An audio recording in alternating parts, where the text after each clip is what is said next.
Alright guys, day 2 of our DT classes, and the agenda is pretty simple. Every day we turn up here and we show up here early in the morning. It's almost dark when we enter and there's light when we go back. Literally, that's a nice thing.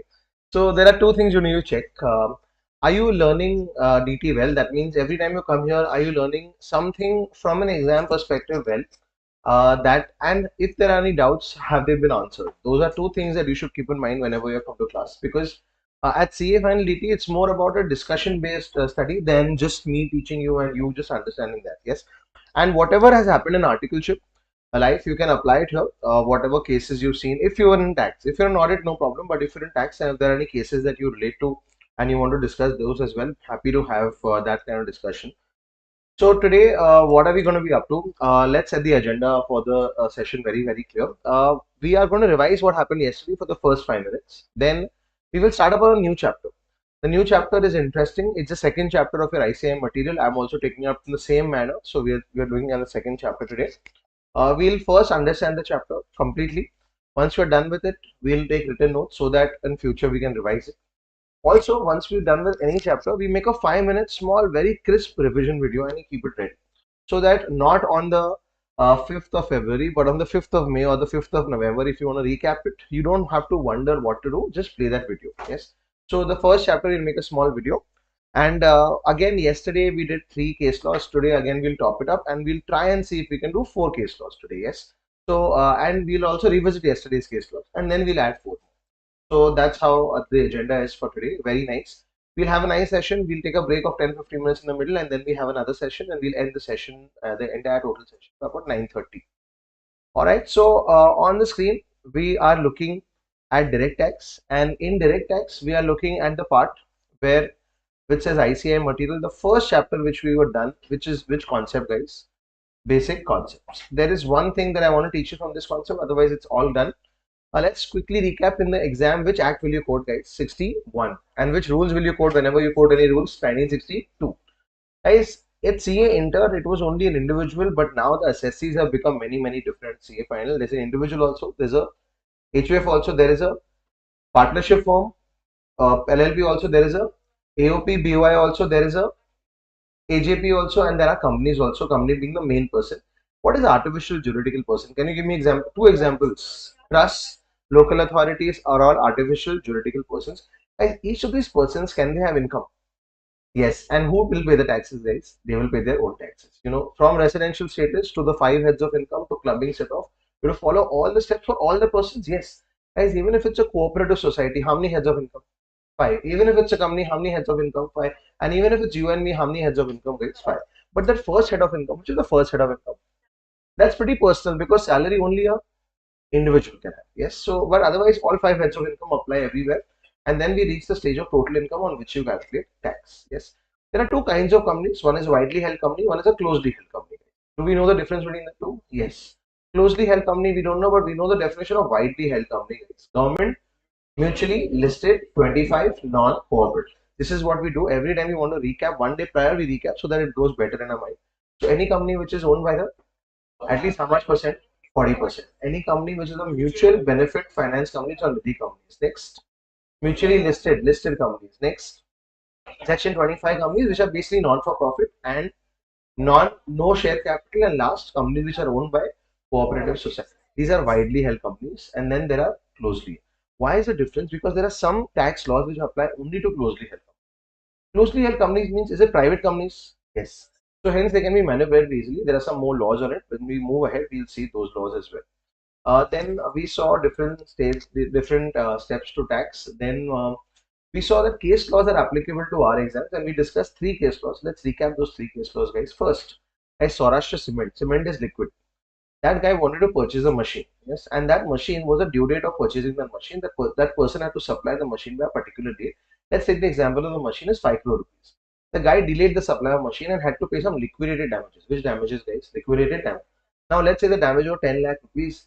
Is this a capital receipt or is that a revenue receipt? So the court said that it's a capital receipt. So that 10 lakh rupees will be adjusted in the cost. So the cost was how many crores? 5. But now it will become how many crores, guys? 4.9. That is 1. So, and the second one, anyone remembers, guys? Yes. There was a Mahale Anand filter system. Yes. He filtered the deposit, if you remember. Had he given some security deposit? Yes. That security deposit, because of a dispute, got forfeited, cancelled. Yes. You gave a customer 5 crore rupees for some transaction or some supplier 5 crore rupees, and that deposit is getting forfeited. It is a revenue expense or a capital expense, guys? Capital expense. Guys, what is the general rule? There is no fixed rule of capital and revenue expense. But generally, revenue expenses for a particular year, and capital expenses are long period of time. And guys, are Honda cars technical? Yes.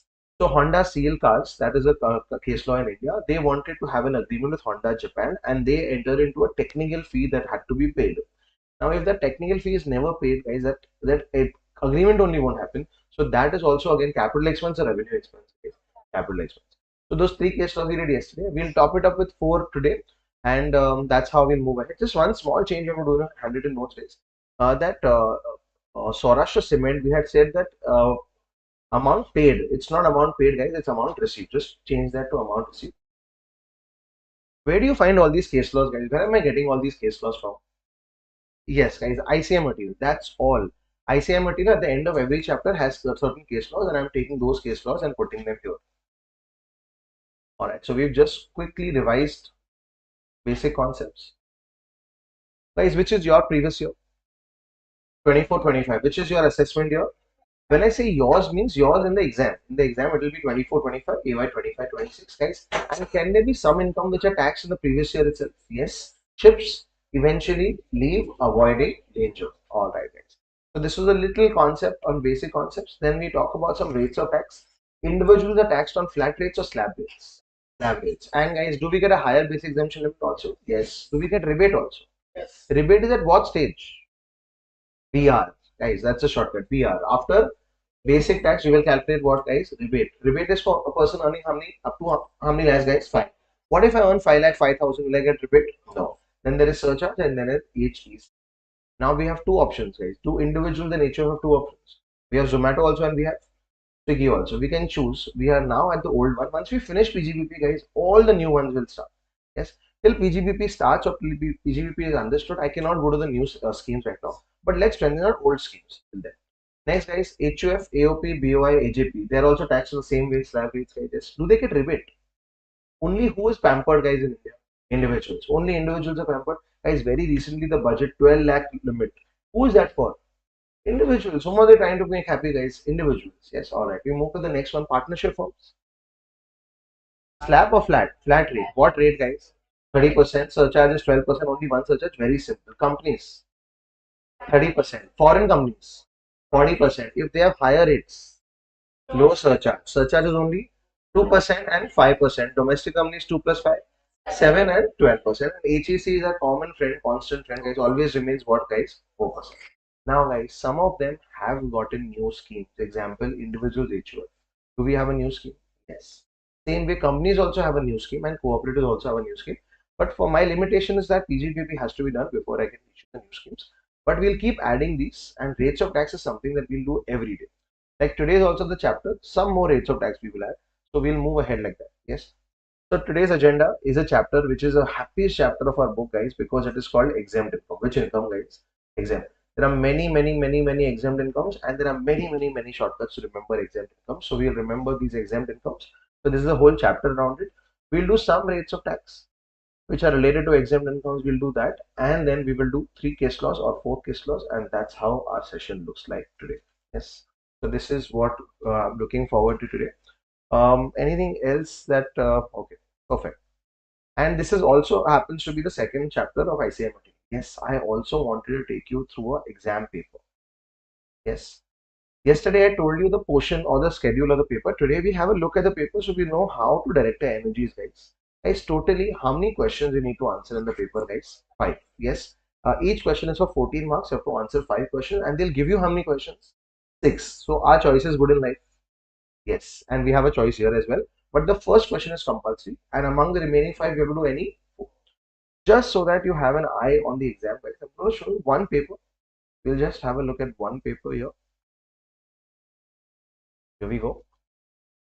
And in this one paper, guys, we'll see how it works and how a person who was giving the May 24 exam, guys, 1 year before, was looking at this paper. Let's start, guys. Everyone, just 5 minutes of warm up, and we see this paper, and then we move ahead. Alright, guys, this is part two. What do you mean by part two? Where is part one? MCQs. Alright. Guys, this is the first question. Guys, can you see an Indian company? Yes, you will always and always see an Indian company. Are we clear? So mentally prepared, guys. Whether you're giving your May exam on November, the first question is on who? Company.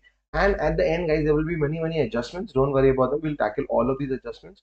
At the end, the common line, compute what? Total income. And then compute what, guys? Income tax. So, guys, rates of tax for companies, are you going to apply every time in question number one? Assuming a company has not opted for which provision? Special. So basically they're saying which scheme? Old scheme.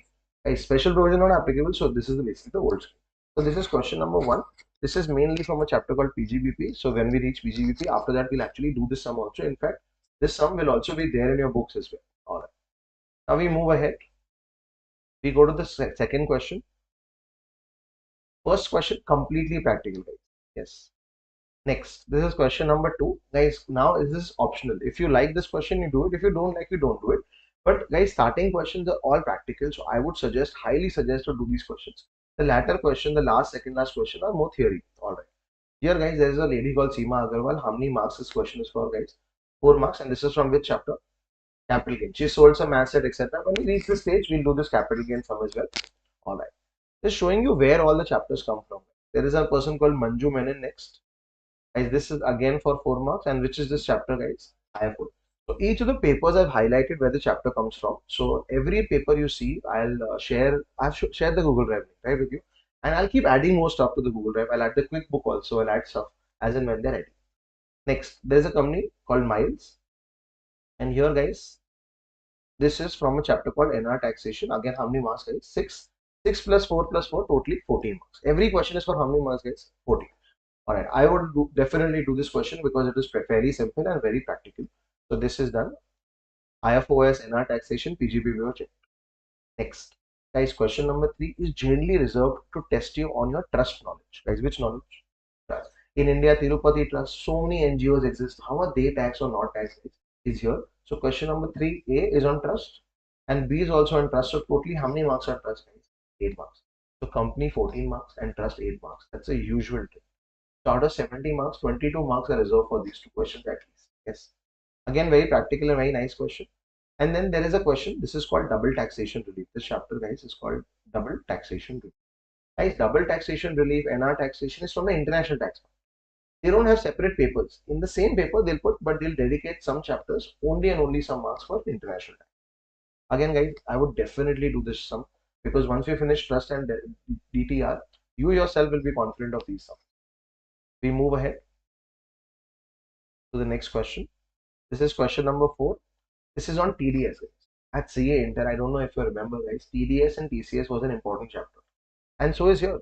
TDS, TCS, Advanced Tax always and always forms part of your paper somewhere or the other. So this is a dedicated place. So question number 4. And here, guys, how many marks? 2 marks, 3 marks, and 3 marks. So that's how many marks totally, guys? 8 marks from a chapter called TDS. Everyone okay? And then there is transfer pricing. Transfer pricing again is with part of the paper. International tax. So they've mixed it up between international tax and trade tax, but international tax dedicatedly also has some terms like this one on transfer pricing. Yes. Aren't we discussing it? No, there's no point. But once we finish transfer pricing, definitely you'll finish this sum. Once we finish a chapter capital gain, we'll finish that sum as well. And that's another sum. Again, honestly, guys, I would do question number 1 because compulsory. And between question number 2, 3, and 4, I would do 2, 3, and 4 because they're practical also and they're easy to do as well. Now, I want to actually show you this question number 5. Watch. Answer me 2 out of the following 3 subparts. That is 1, 2, and 3. So, how many questions have they given in A? 3. And you have to do any 2. Guys, everyone, all the statues, guys, please be a part of it. Yes, everyone. So, every time I feel there's someone who's not giving 100%, there's a one dialogue I've heard of Ranveer Singh. So, Ranveer Singh was acting in a movie and Akshay Kumar told him, listen, you have so much energy, yaar. Listen, why do you have so much energy and how do you put so much energy? He's like, it's simple. If I don't use my energy here, then what am I going to do about it? Yes, so same way, guys, you guys have come to a class which is so important for you. If you don't use your energy here, what are you going to do with it? Yes, so please use all your energies here and reply. So out of how many questions, guys? 3. We have to answer how many questions, guys? 2. So issue involved, provision and analysis, and this is basically a case law. And how many marks, guys? 4. In the light of a latest Supreme Court ruling discussed with the contention of revenues, So basically, they're giving you the case and then they're telling you which case law to apply to it. So that is what you have to decide. But guys, see the case law which has been asked here. See the answer. Guys, this is case law Air India of which year, guys? 2023. In a paper which is which year? 2024. So remember, guys, the recent case laws have very, very high importance as compared to the very old case. Are we okay? I wanted to show you this so that you understand the importance of what we are trying to do. Next, there's again issue involved provisions and analysis. And again, guys, check this. This is Tony Electronics Limited, which year, guys? 2010. So this is an old case law. That was a new case law. Even our case law, the Honda Seal is the old case law. Yes, the other one probably is a newer case law. And see this last one, the third one, guys. Again, this is which company? US Technologies International Limited, which year, guys? 2023. So a lot of the new case laws come up as questions here, and hence we should be prepared that we'll do case laws well. Now, guys, when we aim for 100, guys, we'll end up at 80. That's the reason when we aim on first day that we'll remember all the case laws, we'll at least remember 70% of it, and that's a great thing. But if we don't, we think, oh no, we'll do it later, guys, it will not happen. So from day one, we'll start with 3 every day, 34 case laws. And I wanted to show you the importance of why these case laws are important. All right. And as we move ahead, this is question number 5. This question number 6. This question number 6 is slightly theoretical.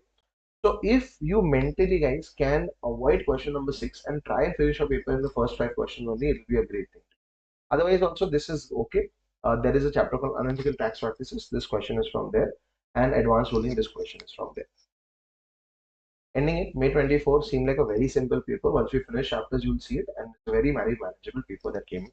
And as in when we move ahead, we'll be doing exam questions as well. All right. So here we go. Spend 5 minutes discussing a paper because I wanted to show you that. And now we move to a new chapter, which is called Exempt Income. All right. New chapter. Nothing to write as of now, guys. Put your pen down, relax, sit back, and try and understand something that probably will be new to you. And if you've seen a little bit of it or heard a little bit of it, great. But try and finish it with me, guys, in class itself. Yes. All right. Guys, this chapter, which is the second chapter of our ICA material, is called Exempt Income. So, are there incomes? Everyone. What is the golden rule? If there is income, there will be tax. But this is an exception to it, guys. This exempt income, which is only and only a dedicated section called Section 10, says that you will have incomes, but for some reason, I will not want to tax it. As and when I teach you, I will also tell you why they're not being taxed. Not just they're not taxed, I'll also tell you the logic of why they're not being taxed. Yes. So this is Section 10. But whenever I speak about exemption, guys, I'm remembered about a discussion or a distinction between exemption and deduction. Guys, can you tell me the difference between an exemption and a deduction? Income, and then you get it minus. Yes. And what about exemption? Yes. But how I remember it, E for exempt, E for exclude. That means exemption is completely excluded from my income only. It doesn't come in my calculation only. It's someone who doesn't enter this class, guys, goes out. And deductions, guys, the income first comes in and then you get a deduction. Are we getting the difference, guys? Yes. But guys, both actually for us means happiness because exemption and deduction both basically reduce our tax. Everyone okay with this? So our discussion today is only and only going to be exemptions and be doing one deduction. You'll know which deduction we'll be doing. So this is how our exemptions and deduction move. Guys, the biggest exemption is given for the first one is on AI, guys. AI, artificial intelligence, agriculture, income. So the first big exemption is given on agriculture income. You have a little background on it. So I'm going to talk about it, and as and when we move ahead, you'll see that some of it you already know, some is new. Guys, in India, agriculture income, the government says, is completely exempt under a section called Section 10(1). So the first exemption is given for what, guys? Agriculture. Every year, closer to the budget, a lot of people say agriculture, rich agriculture should be taxed. Never. Guys, in India, agriculture is really big in India, and people don't want to tax that. Government, no one wants to bell that cat. So for many, many years now, agriculture income has been completely exempt. Now, what is agriculture income, guys? Recent RTP question. There is a person who's growing mulberry leaves. Guys, question. Person growing which leaves? And he's selling those mulberry leaves. Is that agriculture? Think about it. Growing potatoes? Yes, simple. Growing green vegetables? Yes. Wheat? Yes. Mulberry leaves? Yes. Guys, agriculture basically means anything that is grown and sold. Anything which is grown and sold. So including mulberry leaves? Yes. Guys, forest produce? No, because you've not grown it. Are we getting the difference, guys? Yes. So a tree is already there. You're cutting the tree, timber, sale of timber. No, because you've not grown and sold it. Are we okay with this, guys? So anything which you cultivate and you sell, guys, is part of agriculture. Yes. Then no, no, no, no. It takes a lot of years. A tree, a timber which is sold is basically a many, many, many years old. Yes.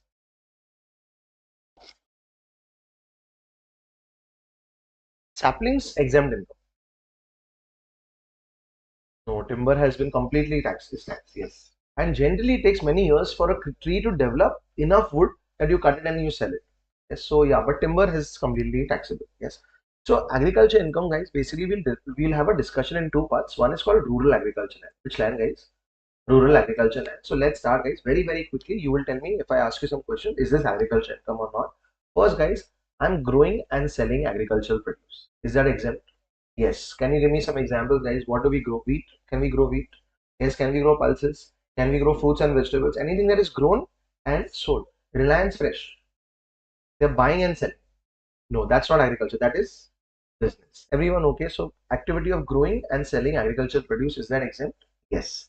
Second, guys, what if I'm very busy, I can't do agriculture? Can I rent out my agriculture land? Yes, for what purpose? Agriculture. Only for agriculture, only then it will be completely exempt. So I can also do it, I can rent it also, even that is exempt. Everyone okay? Next. Guys, what if I have seedlings and saplings? Guys, what is it? Seedlings and saplings. Guys, remember nurseries? All those plant nurseries, guys, when they have business income, guys, is that taxable or exempt? The government says even seedlings and saplings, if you sell, that income will be completely exempt. Everyone okay? Next, guys. What if you grow flowers? Guys, growing flowers is called floriculture. Guys, floriculture, horticulture, guys, all that is also exempt. And also growing bamboo, guys. Growing what? Bamboo is also exempt. Are we okay with this, guys? So, guys, seedling saplings, exempt flowers. I'm buying flowers and selling it. Tax. Everyone, the word is cultivating or growing. Only that has to be there. Next. Guys, next to the agricultural farm, there is a farm building generally. Guys, which building? Farm building. Guys, do you know what is a farm building? Guys, who's staying in that farm building? Farmers. And what about your produce? Can you put it there? Yes. So the farm building, guys, is something that is close to the agricultural land. But what if I have some extra space and I give it to other agriculturalists to store their goods? That income also is connected to which agriculture? So farm building income is also completely exempt. This is which land? Rural agriculture land. Guys, rural agriculture land. Now I don't want to do any agriculture. My children are all doing something else abroad. I want to sell that land. Can I sell that land? Yes. The government puts a blind eye to this. Rural agriculture land, if it's sold, guys, if it's sold, everyone, what is this? Sale of rural agriculture land, guys. Do you think it's taxable or exempt?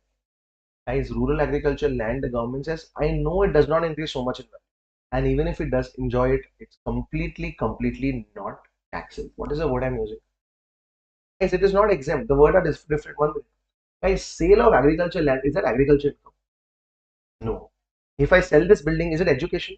No. If I teach here, is it education? Yes. Same way, guys, selling rural agriculture land is not agriculture, but it is not taxable.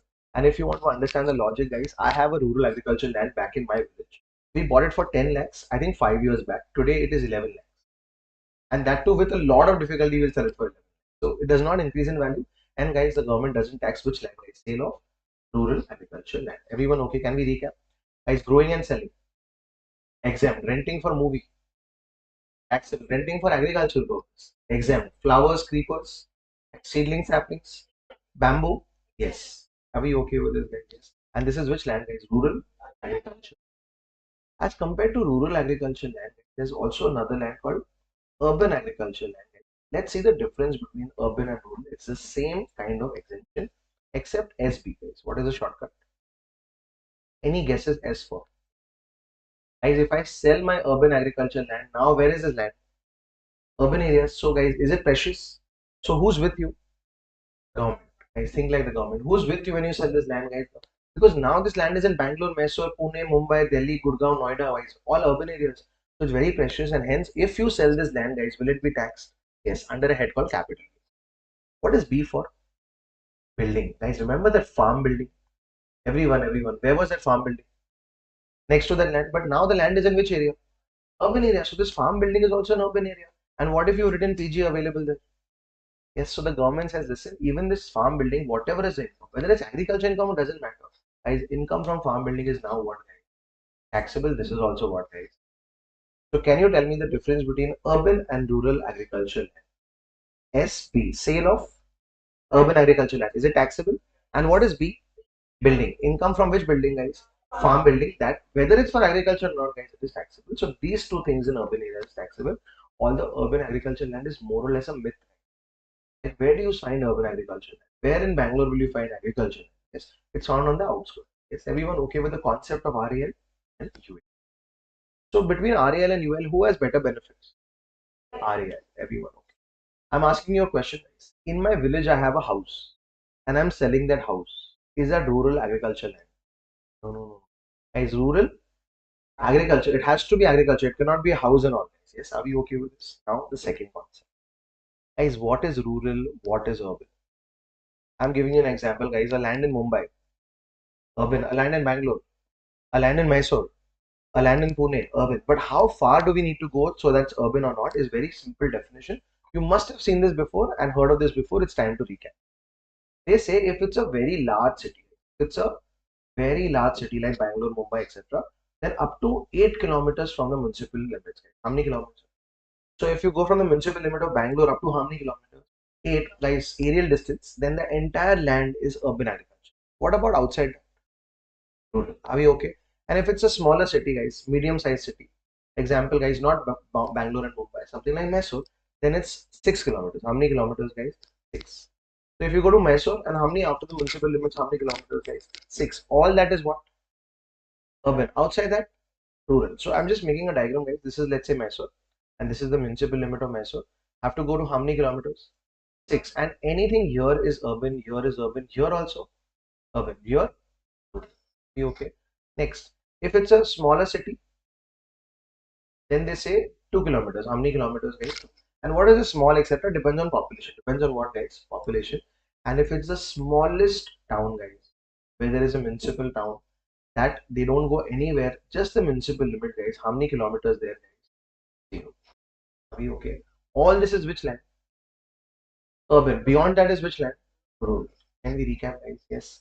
So how do we know whether land is urban or rural? Guys, there's a land which is at 11 kilometers from a city. The land which is 7 kilometers from the biggest city of India.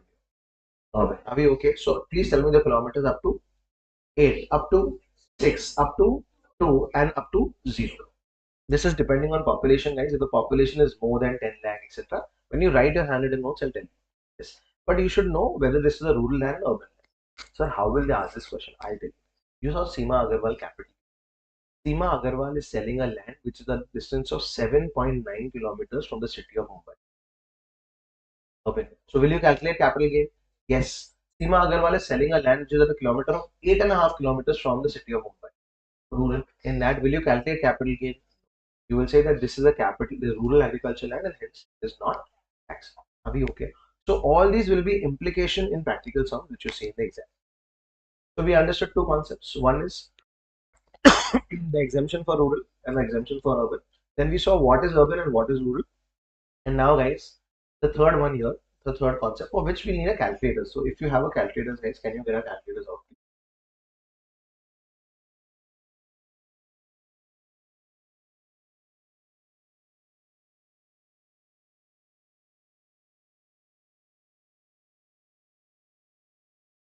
If you don't, please try and carry a calculator. Phone calculators don't work, right? So as in they don't work in the exam. And even though scientific calculators, no, this is not Allen tutorials. Yes. This is Yeshas Academy CA coaching, and simple normal calculator will work well. All right. So here we go. We're looking at the next concept of rural and urban agriculture. And guys, there are some businesses which are basically have a mix of both agriculture and business. Yes. Like what I'm having right now is a cup of tea. Guys, this tea business, everyone, which business is this? Tea business. What do you grow? Tea leaves, guys. What do you grow? Tea leaves. What do you do with those tea leaves? You plug them. Yes, of course. Yeah, yeah. Of course, you plug them. Bagano se chune, those ads you see Tata Tea. And what do you do with those tea leaves, guys? You process them into tea powder and then you sell tea powder, guys, because you get maximum value out of it. So basically, this business where you've grown and you've sold what, guys? Tea. The government says, listen, you made a profit of 10 lakh rupees. How much profit have you made out of this, guys? 10 lakh. Now, you guys, you don't want to pay tax. So you are saying this is agriculture. You are saying this is what? But the government says, sorry, this is not agriculture. This is the concept of composite income. Everyone, what income is it, guys? You have to use this word in the exam. This is called composite income. Composite because it's composed of two things. Agriculture also, business also. So the government says there is some angle which is agriculture, but there is some angle which is what, guys? PGBP. And what number is this? 10 lakh. What is this? Profit. This profit you have to split between what? Agriculture and PGBP. If you are doing which business, guys? A business. And what is the split, guys? PGBP will always be how much percent? 40. So balance obviously is how many percent, guys? Only remember 140%. Are we okay? So in the exam, if a person, Mr. A, is doing tea business, remember split it into which percent? 40, and the remaining is exempt because it is agriculture. Are we okay? And this is a rule called Rule 8. What is the rule, guys? Rule 8, because in India people have 8 cups of tea. Just remember like that. Some simple rule. Because the more rules, the more sections you code, guys, the higher is the impression on the examiner. Yes. And your job is only one. The person who's watching your paper, looking at your paper, they should be highly impressed with what you written. Your presentation, your sections, your rules, etc. That will make a lot of difference. Yes. All right. Next, guys, same thing, but coffee business. Which business? Guys, coffee, how is it? What is a coffee business? First, what do? You grow beans. Then what do? You roast it, you ground it, then you sell it. Guys, if you do a lot of that, guys, if coffee is grown, cured, roasted, grounded, flavored, etc., the government says this is not only agriculture. This also has what angle to it? Business. How much is the business angle? 40%. This is also 40%. Same like tea. So tea and coffee, what percent, guys? 40. Only thing real, the rule number changes. It's called 7B, B for barista. What is B for? So rule 8 and rule 7B. But guys, what if coffee is only grown and cured?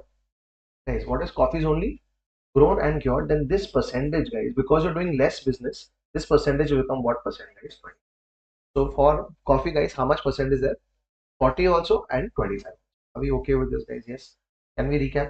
Rule 8, tea business. Rule 7B of same way, guys, rubber also is grown. First plants, rubber plants, and then it's made into synthetic rubber and sold ahead. Guys, rubber, there is a rule called Rule 7A. Which rule, guys? 7A. I'm going slightly faster here because all this is deja vu. Yes, but guys, I can't move to next chapters without this. So I need to go through in that whole trajectory, and hence I have to do this with you before we move ahead. But we'll go slightly faster. If any of you guys don't understand it, don't recall it, don't recollect it, let me know. I can always slow down my pace. Now, guys, in this, what is this business? Rubber business. Again, what is your profit? 10 lakh. We don't split the sales, we split the profit. The profit, guys, is how much percent business? 35%. Are we okay, everyone? And last, guys, this is basically your grapes that you're growing. What are you growing? Grapes. Guys, when you grow grapes, is this agriculture? I want more answers, guys. When you're growing grapes, is it agriculture? Yes. But that grapes, guys, when it's converted to wine, this is what, guys? PGBP. Everyone. The grapes is converted into what? Wine. Now, guys, you own both the business. You have a farm where you're growing what? And just somewhere close to the farm, there's a wine vineyard, guys, where you're growing, where you're actually making the wine also in a factory. Now, guys, both are different businesses. Do you agree? This income is completely exempt. This income is completely taxable. Now, guys, as a smart businessman, where would you want to show lower profit? Because it's taxable. Where would you want to show higher profit? So, guys, what you do, just understand this. Guys, you're selling grapes to outsiders for 10 lakh. How much did you sell grapes to outsiders for? 10 lakh. The same grapes you sold to your entity, guys, for 30 lakhs. You're selling grapes for how many lakhs? 10 lakhs. To whom? Will outsiders pay you more? No, why will they pay you more? They'll bargain with you. So you sell to outsiders for 10 lakh. The same grapes you sold to your wine factory, guys, for how many lakh? 30 lakh, because it's yourself only. So now is this profit high, guys? Yes, my sale is how many lakh? 40. My cost is, let's say, 5 lakh. So what is my profit? 30, which is completely exempt. And how did I increase the profit? By inflating, guys. What is the word? Inflating my sales, guys. I am myself selling my own produce to my own self for an inflated value of how many lakhs? 30 lakh. Now please tell me, for the wine, let's say the sale is 40 lakh. What is the sale? What is the cost of grapes? And what is the production otherwise? 5 lakh, let's say. So what is the profit? Only 5 guys, which is taxable. So what you've done very smartly, and this a lot of people were doing, suggested by CAs only. That listen, yeah, you are only selling to yourself only. Then why sell it at 10 lakh? You can inflate it and sell it at how many price? 30. 1 minute, 1 minute. Is there something wrong here? Yes. 10 lakh rupee worth of grapes you sold yours to yourself only for how many lakh? And in the bargain, your agriculture profit is high and the taxable profit is, is repeating again. How much were the grapes for? 10 lakh. More participation. How much are the grapes for, guys? But you did you inflate it? But sir, why will someone pay 30 lakhs? Yourself only. You yourself are paying it. So you sold it to yourself at how many lakhs, guys? 30. Now is this inflating? Now higher the profit in which case? Agriculture, which is completely exempt. So the government came to know this. So many people were doing this. Tomatoes to ketchup, strawberries to jam. And they were doing all this complementary businesses and they were making advantage of this. The government got to know and they made a rule called Rule 7. What is the rule, guys? Rule 7. And they said simple. If you're transferring it to yourself, it has to happen at market value only. Which value? So guys, please tell me what is the market value of these grapes? Not 30 lakh, guys. It is how many lakh? 10 lakh. So back to reality check. So whatever inflating, can you do it now? No, because this is as per which rule, guys? Rules. So guys, in the last 5 minutes, you learned 4 composite income. Let's recap the 4 composite incomes, guys. Rule 8. Rule 8 is for tea. What percent? 40. Rule 7B. Coffee. Again, what percent? If it's grown and cured only, then 25%. Then rubber, 35%. And guys, if it's your tomato farm and your ketchup factory, can you transfer your own tomatoes there? Yes, but only at. Can I lower the value? Yes, lower is okay. What is the problem? Higher. Inflation is the problem, guys. You cannot inflate. Be okay with this, guys. Yes. So with one shot, guys, they rubbished all that. So rule 7 says that you can only transfer it at which value, guys? Market value. This is agriculture. And now I'm making and meeting agriculture meet rates of tax, guys. The next fourth concept. So let's recap the concepts, guys. First, what is this? Rural agriculture land versus urban agriculture land. I want to ask you one simple question, which is very Bangalore question.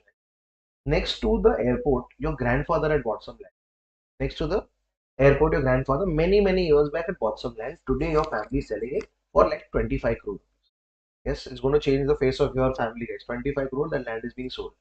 Now tell me, how do you know it's an agricultural land or non-agricultural? You see the papers. You see the paper. Some papers say that the land is which land? Agriculture. And some papers say that the land is NA. It's called NA. NA means non-agriculture. Guys, if you sell the non-agricultural land, taxable. If you sell the agricultural land, then you have to see the distance. If it's beyond 8 kilometers and all, rural exempt. So a lot of people, guys, have made great money by doing this, selling which land? Rural agriculture. Are we okay with this? Next, we saw kilometers, guys. Quickly recap kilometers. 8 or 6 or 2 or 0. Next, guys, which composite income did we see? Tea, coffee, rubber, and sale to your own self. Are we okay? Rule 8, 7B, 7A, and 7. Yes. Now the fourth concept is, it's a concept again from agriculture income, but it marries rates of tax and it's a combination of both. See what is happening. Again, we might use a calculators, but first let's see what happens here. Guys, you know that agriculture income is completely exempt. Guys, more agriculture income is completely exempt. And there is a person, let's call this person Mr. X, and he has agriculture income of 10 lakh rupees, guys. Should he pay any tax on it? No. But guys, Mr. X is very smart. Not just agriculture, he also has some PGBP income. Which income, guys? PGBP income, and the PGBP income is 5 lakh rupees. How many lakhs? And mentally, guys, he feels he should not pay any tax because, guys, income up to how many lakh? 5 lakh. You get what? Rebate. So mentally, guys, he feels he should not be paying any tax. Is that true? The government says rebate is for, yeah, individual only. Mr. X. Mr. X. Guys, he's saying agriculture is completely exempt. 5 lakh rupees is rebate. So should he pay any taxes, guys? No. So he mentally feels that his entire income is tax free because he does not have to pay any tax. Now the government comes in play, guys. The government said, listen, yeah, I give exemption for what? You should only have which income, guys? Agriculture. If you truly want to be exempt, you should only have which income? Agriculture. But if you are smart enough to earn agriculture income and taxable income, guys, which two incomes are there?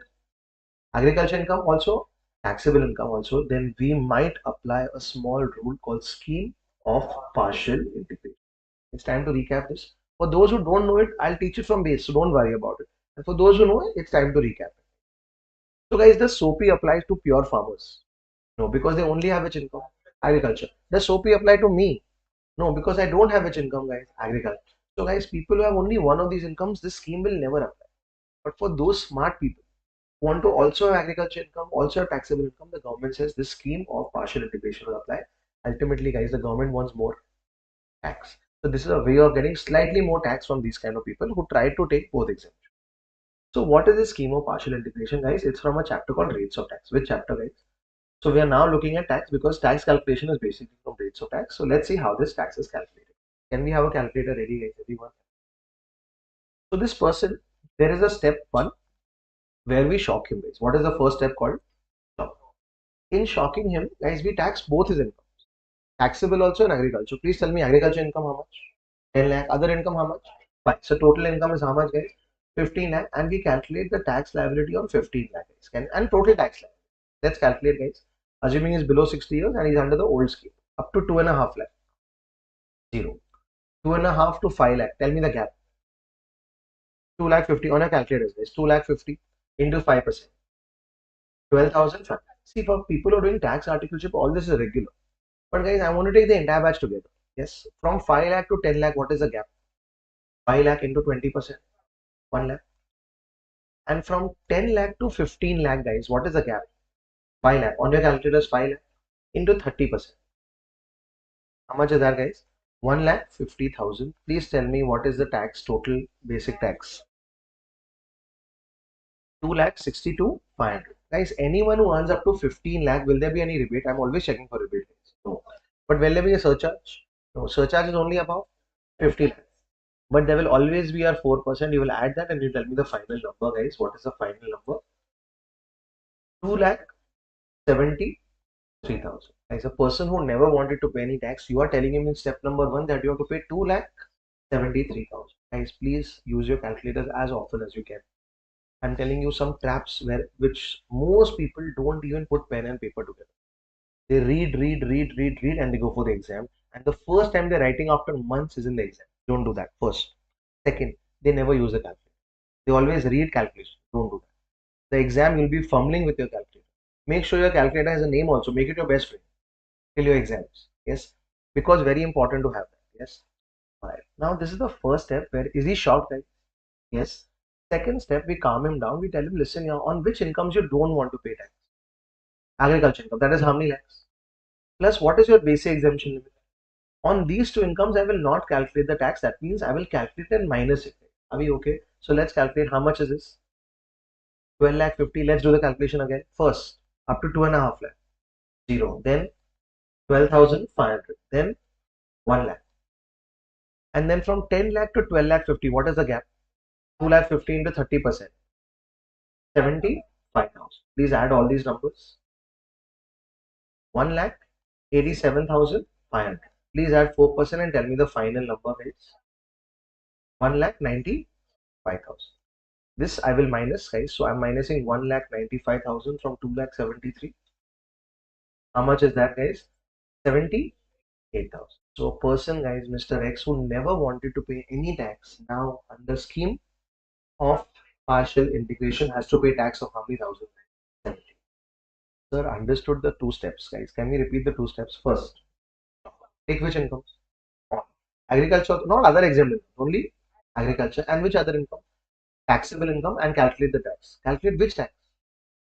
Total tax. Basic also, surcharge also, HEC also. Then, guys, calm him down. That second step is called calm down, guys. What is the second step called? Calm down. Which income he does not want to pay tax on? Agriculture income and basic exemption limit. Calculate which tax? Total tax. And then minus the 2, and that is what he has to pay. Now, guys, this is called scheme of partial integration, whereby the government has got some extra tax. That's the intention. Government makes all policies either to exempt you or to collect extra tax. This is extra tax. Now, guys, SOPI never applies to Yeshas Academy. It never applies to Reliance. It never applies to people who pay flat rate of tax. It first only and only applies to people who have a basic exemption limit. You will recollect from yesterday and tell me who all have basic exemption limit. First, individuals. You, me. Yes, next. Remember HABA, HUF, AOP, BOI, AJP. Only these people, guys, were subject to SOP. So please tell me in the exam, guys, partnership firm. No. It has agriculture income. No. Because, guys, the government gets what rate? Are we okay? So only, guys, individuals and HABA, only they are subject. And, guys, you should have two incomes. Which income?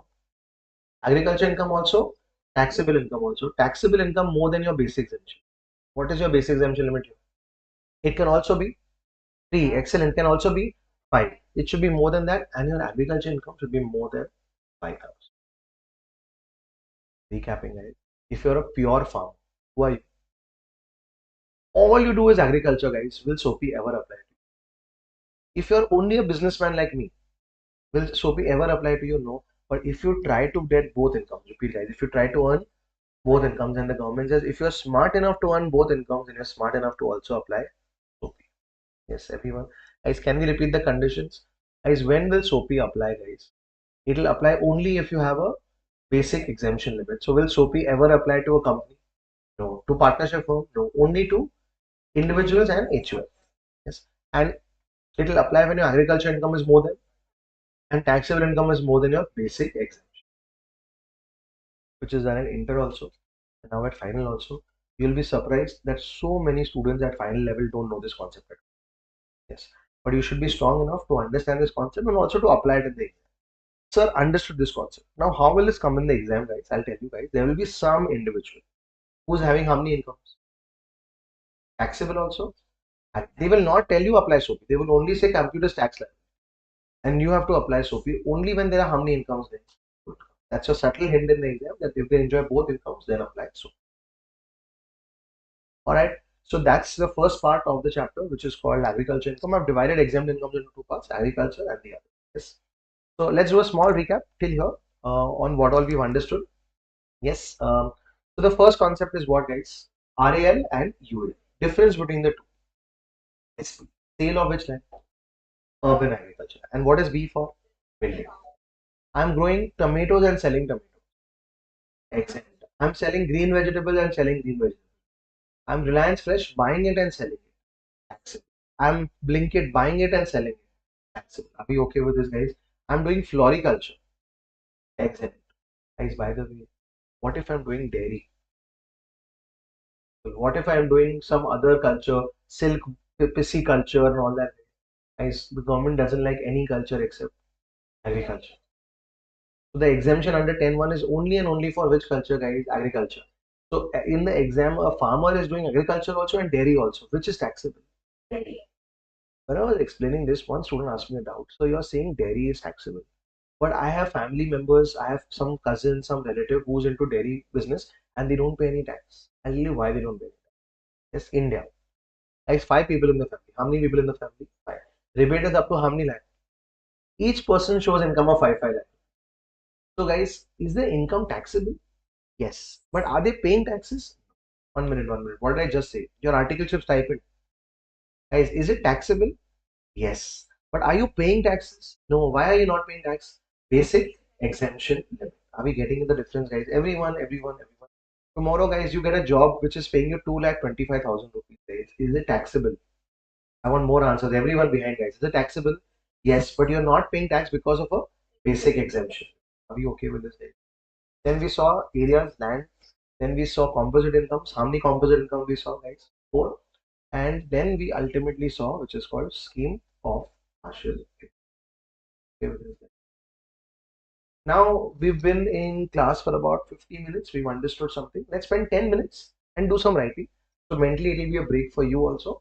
And then we will begin the other exempt incomes. Today, guys, all exempt incomes will come to an end today only. So we will wrap up very well this chapter of exempt incomes today. First part is already done. Let's start.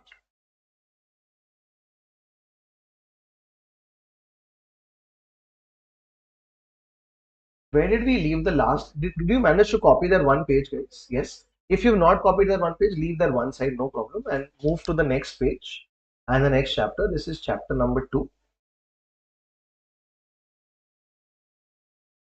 No problem, guys. If you've not come written, I can understand. You can write it today. Right now it's time to look at writing for the next chapter.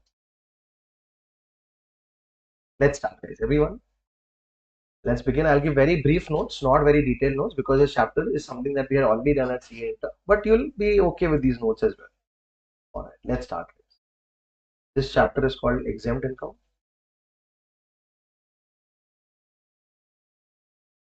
This is chapter number 2. And guys, the importance of this chapter is 3 on 5.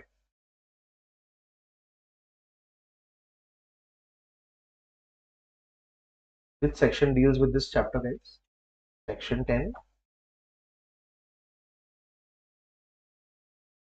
deals with exempt incomes. Guys, remember as many sections as you can. At the end of the class of DT, guys, I will give you top 50 sections which you have to remember for your exam. But till then, try and remember all sections, whatever I'm teaching you here in class. Section 10 deals with exempt incomes.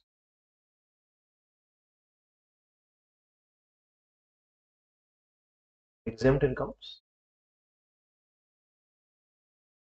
Excluded, guys, is the word. E for exempt, E for excluded.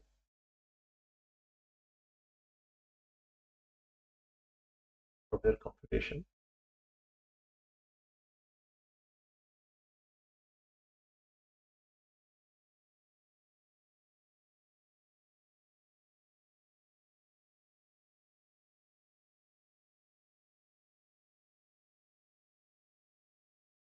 Next, I've divided the entire chapter into 2 parts. So part A.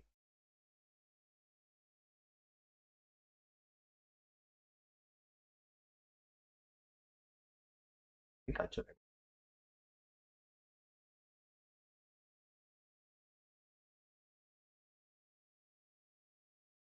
And we'll call it AI. In the exam, of course, you can't write AI.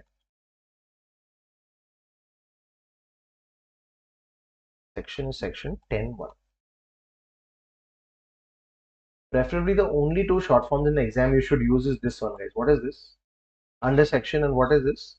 Under chapter. Otherwise, guys, don't use any short forms in the exam. Try and see whatever you're writing, edit in full. Alright. Perfect. So this is agriculture income.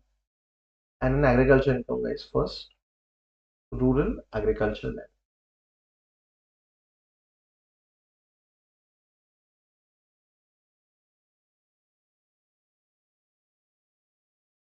Following are first. Going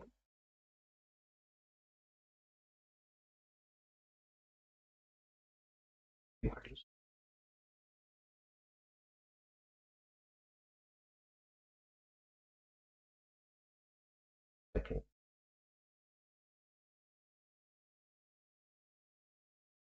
Land for agri purpose.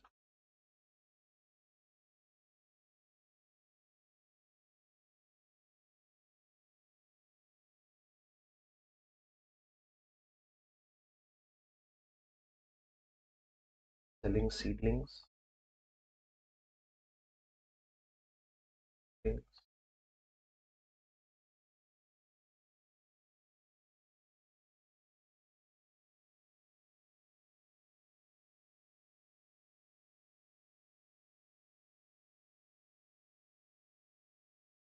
Income.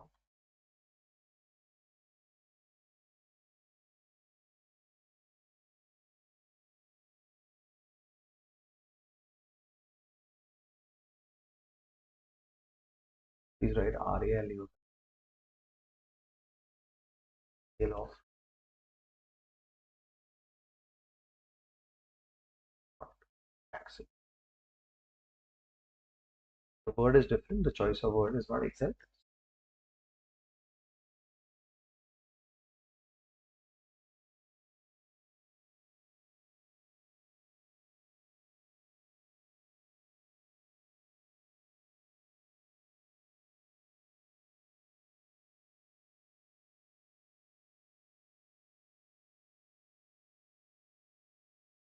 Next, guys.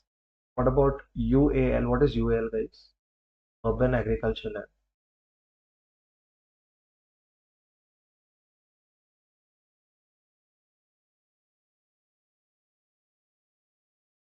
B is the shortcut.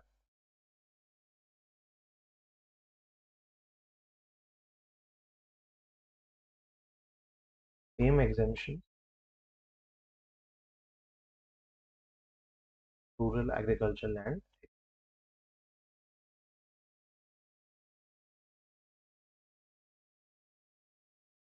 sale of urban agriculture land, taxable.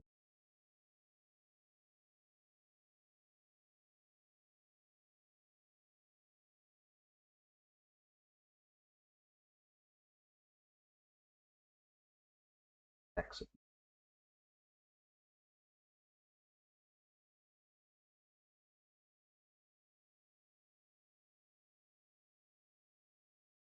If you miss writing something and you want me to go back, I am happy to go back as well. Urban agriculture land, shortcut is SB.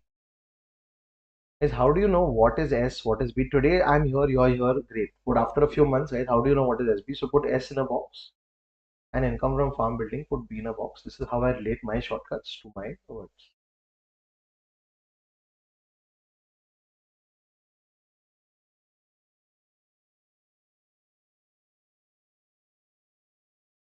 So one thing I did for my exams, and I have seen a lot of students do this for their exams also, guys.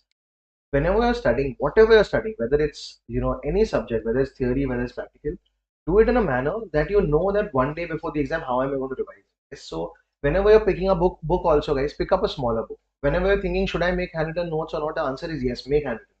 Because guys, all this will help you revise better and closer towards the exam. That's what is important. Yes. All right. Next is rural agriculture land, urban agriculture land. How do we define it? So this is basically what is urban agriculture land is as follows. Not going to go very detailed, but only population and how many kilometers. So population, this is distance from municipal limit.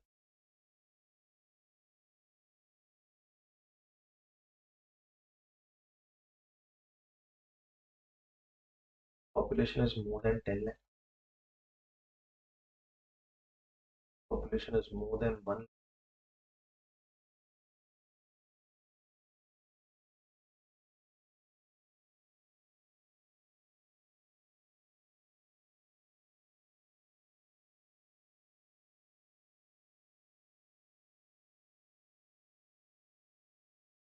In layman terms, if it's a very big city or a medium city or a smaller city or the smallest town.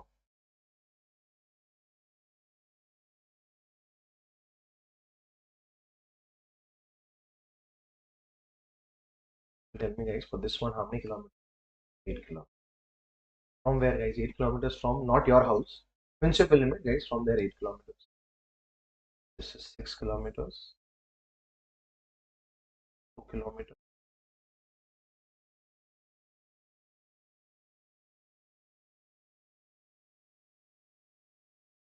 Another thing which I had done personally myself, guys, my handwritten notes, I had used highlight, etc. Because life otherwise can get very, very dry and very black and white. So a little color will help.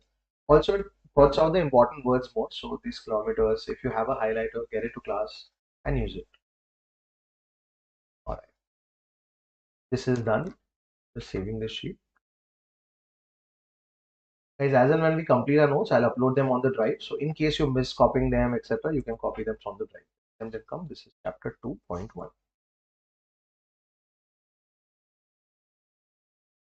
We now go to the next one. Very briefly, again, we'll write about composite incomes, guys. Why is it called composite? Any idea? Because it's composed of how many things, guys? Two. There are many, many composite income. By the way, 1 minute, guys. If I'm renting my house along with furniture, I'm renting what? House along with what? Furniture. That's also composite because renting of house will go under IFHP. Renting of furniture will go under IF. But is it together? So it's formed. So composite basically means which is comprised of many things. So this is also composite income. Everyone. Next point, please. Here we go. This is composite incomes.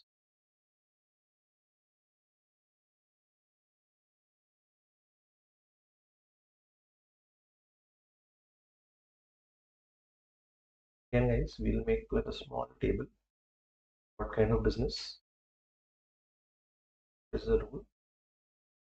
What is PGBP percentage? So what is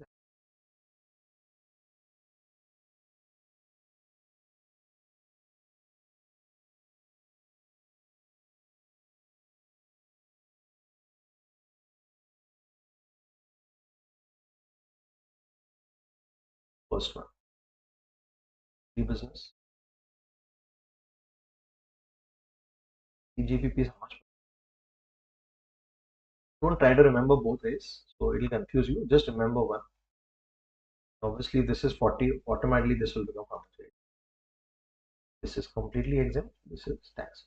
T for tax and E for exempt. Second business is which one, guys? Coffee. Rule 7, 40%. We'll also have to write one more coffee. If only grown, cured. Bangalore knows coffee growing better than Mumbai and Delhi. Delhi, though there is no coffee growing, but Bangalore and Karnataka has a lot of coffee growing. So if you only grow and cure it, again the same rule, but what percentage will apply? 25%.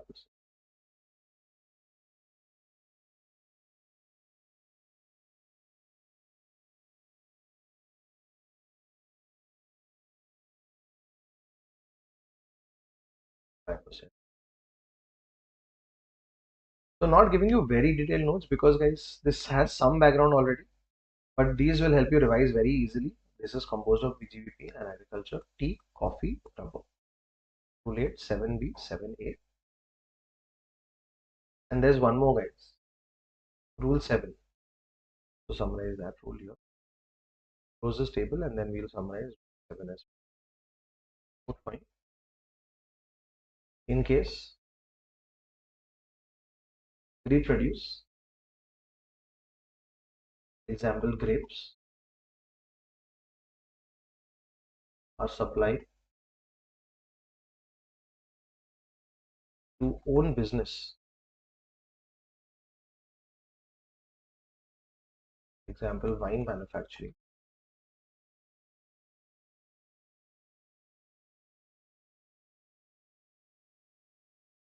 then transfer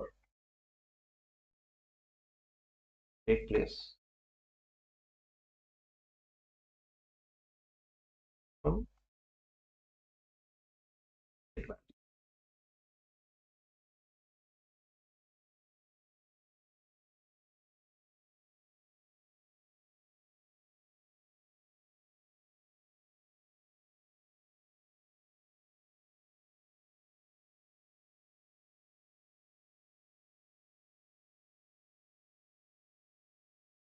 One more point done.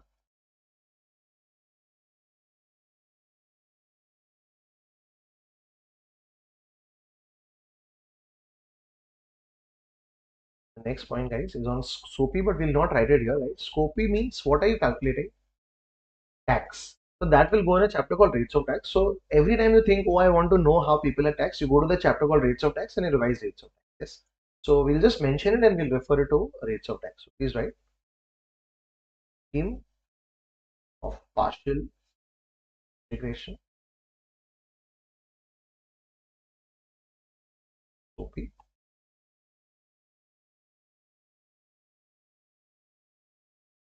Right, refer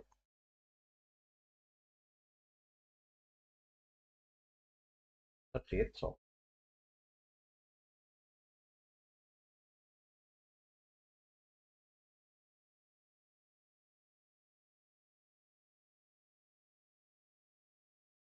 Again, guys, the best part is if ever you want to revise agriculture income, don't look at any books, not even my this Yeshas book that I've given you. Don't even look at that. Just look at handwritten notes for concepts. Yes. And use all the time that you save on sums. More sums, more and more sums you do, guys, the better it will be. Yes. So this is part 2. I'm just saving this as well.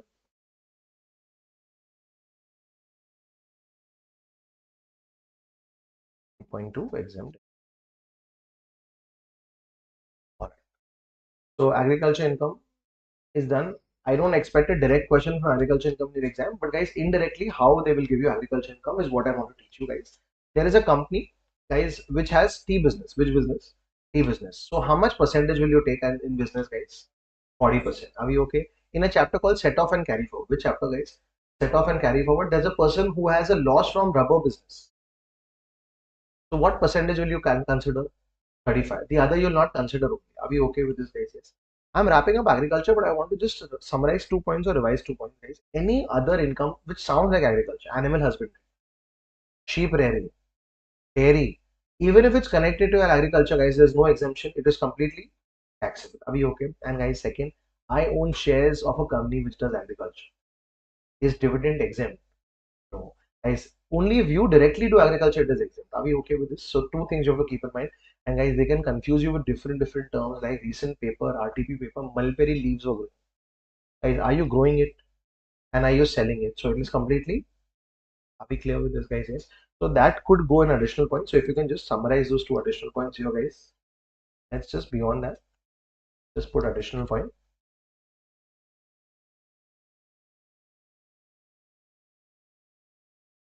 So first additional point is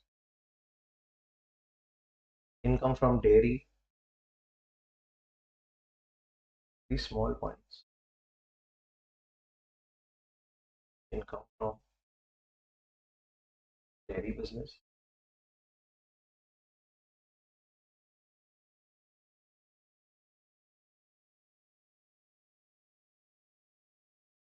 Sheep rearing. Also, guys, people who eat eggs, poultry are all what, guys? Taxable.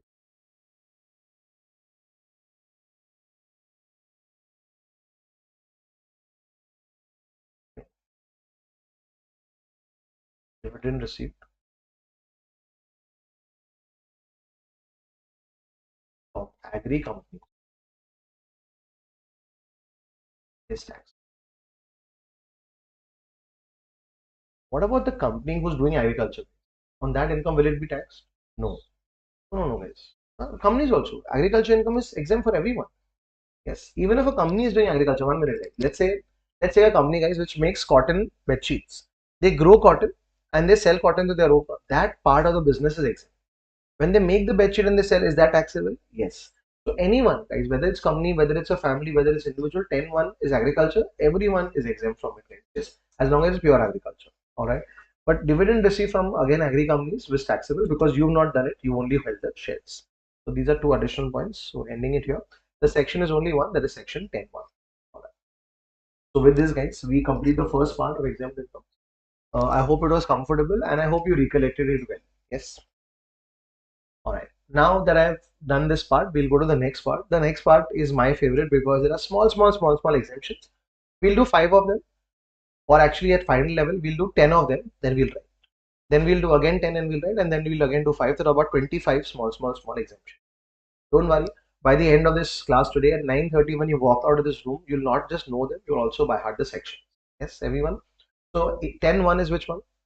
Agriculture. Yes, we'll move to the next one. Remain in class only, guys. 2 minutes relax. We'll again start in 2 minutes. Yes. Yes. So, how many people are morning persons here? Who wake up in the morning nicely? Yes, good morning persons. Yes. Bangalore, I feel, is a city full of morning persons. Yes. It's a city which sleeps so early.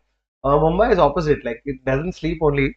Uh, and how many of y'all multiple alarms you have to put to wake up, guys? Yeah. Nice. Someone has put both his hands up. Yeah. So, okay, I am also one of you guys, but now I have made peace with the fact that I have to wake up early. But I enjoy it actually. Yes, a balance. So the days I have lectures, I am waking up early. The days I don't, it's great. I can wake up late. But typically, guys, find your sweet spot till your exams. Of course, not classes you can't manage, but once you have your own set of self-study period, you have to find your sweet spot. Example, if you feel you're a night person, then make sure you are spending a lot of time at night and studying well. And if you're a morning person, so you have to figure that out. If you haven't figured that out, please CA final is a great spot time to figure that out. Night person or morning person. I became a morning person for a couple of reasons, guys. In the morning, even if you are awake, there's no one else who's awake. Yes, so the disturbance levels are fewer. At night, the disturbance levels are higher. Everyone's watching TV, something or the other interesting is happening. Everyone's awake, so people are posting, people are replying to you, messaging you, etc. So I feel there's more distraction at night. I used to have my best study hours in the morning. I'll tell you my CA final study schedule sometime later. But I had my best hours of studying theory was in the morning. I used to wake up at about 4:30 and about 5 o'clock I would start. So 5 to 7:30, I still remember those 2.5 hours. Nothing happens. Everyone's sleeping. Even if you disturb them, they'll still go back to sleep. Yes, so no one's up and you are just purely, that is like the Zen mode of studies I had from 5 to 7:30. Yes, and honestly, it help me. Yes, because I'm someone who struggles with theory. So those 2.5 hours in the morning when you woken up fresh from your sleep, etc., I think that was really nice. And somewhere I think compromising on sleep has become something that is very okay. Everyone compromises on sleep. But I had done I had made sure one thing happens, guys. Before my exams, I was sleeping for at least 6 hours. Yes, I had told myself I don't want to compromise because, guys, you need to recollect all this in the exam. And although you might think that, oh, I'll be up the whole night and you'll not be able to recollect it. So don't compromise on sleep no matter what people tell you. Yes, the worst papers are the last two papers for people because the last paper people think, oh, I'll sleep, no, not sleep the entire night. After the exam, anyways, I have to sleep only. Don't do that. You'll not be able to recollect in the exam. You'll be very irritable. Yes. So sleep for 5-6 hours. And nothing that you will do on the last day, which will always come in the exam. Yes. So that is something. I'll share more kind of these tips as and when we move ahead, and I'll also tell you how I set my schedule, especially for the 4 or 5 months that I got a study leave, how I managed it and what things I did and what I did. So probably you could also learn from it. Yes. All right, moving ahead, guys, on this chapter called exempt incomes.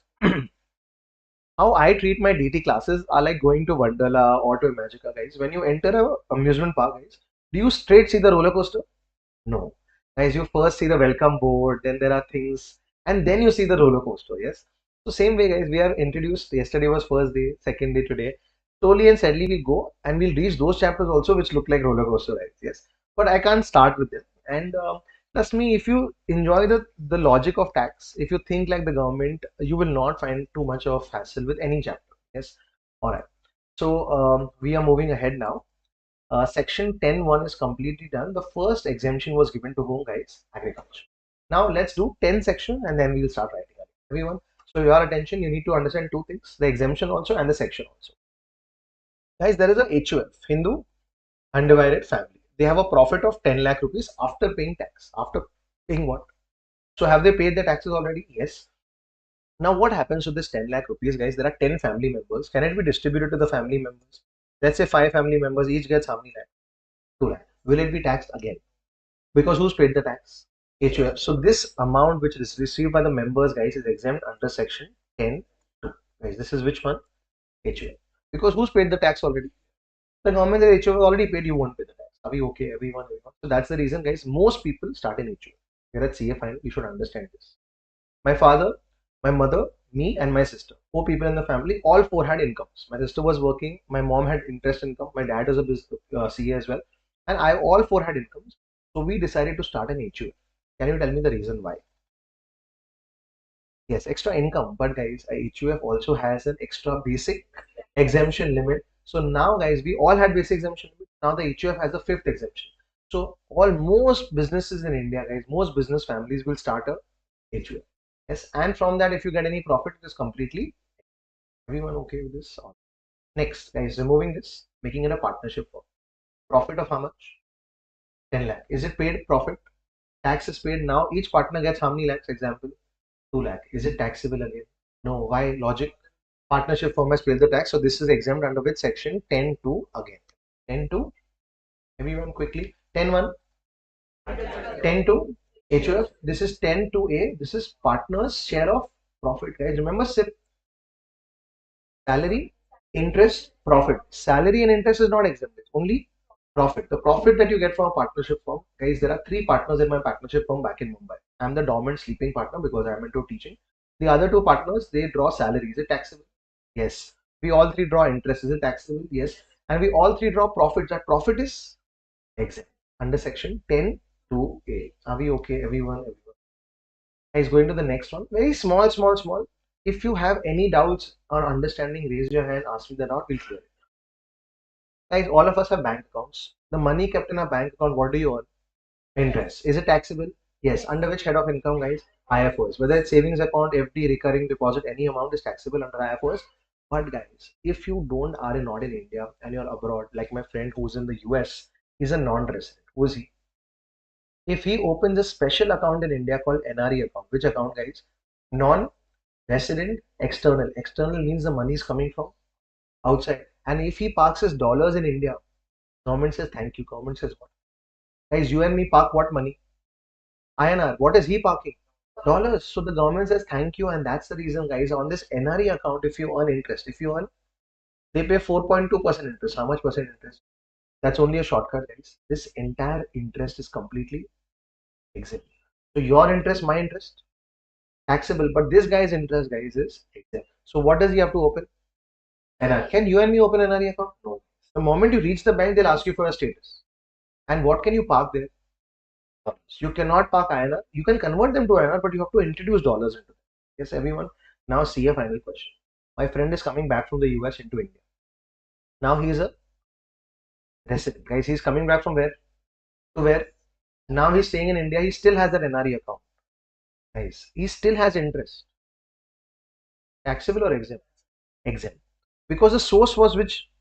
Dollar. Now he cannot put fresh money, but the old money, which is still interests are coming on that, will still exempt. Yes, the old money. He can't put new money now that he is a resident. Yeah, no problem. But the NRE account, the source was what funds? Foreign funds. So on that, I'm not talking about fresh funds. On that fund, still if you earn interest, it'll still be exempt. No, no, I'm not talking about withdrawing. What if he has a lot of money, what doesn't withdraw? It's very easy to understand. The source of money is what? Dollars. Is it still in the bank account? On the interest, it will still be what, guys? Exempt. And that is 4.2 because the section is 10.4.2, guys. What is the section? 10.4.2. Yes, everyone okay with this? No. You resident cannot deposit dollars. Yes. So in this NRE account, you will only be able to open this NRE account if you're a non-resident. Are we okay with this? Yes. All right. But let's say you go for a job to Dubai and you start earning dirhams. Then can you open this account? Yes. You come to India, you open this account, or in the foreign branch also you can open this NRE account. You can deposit dirhams, that interest will not be. That will not be done. Everyone okay? All right. Guys, the next one is slightly tricky. It has some legacy from your CA interdays, so try and understand it. Yes. Yeah. Completely rest. ROR. Yes. No, no, no, no. He can keep that amount. He can keep that amount.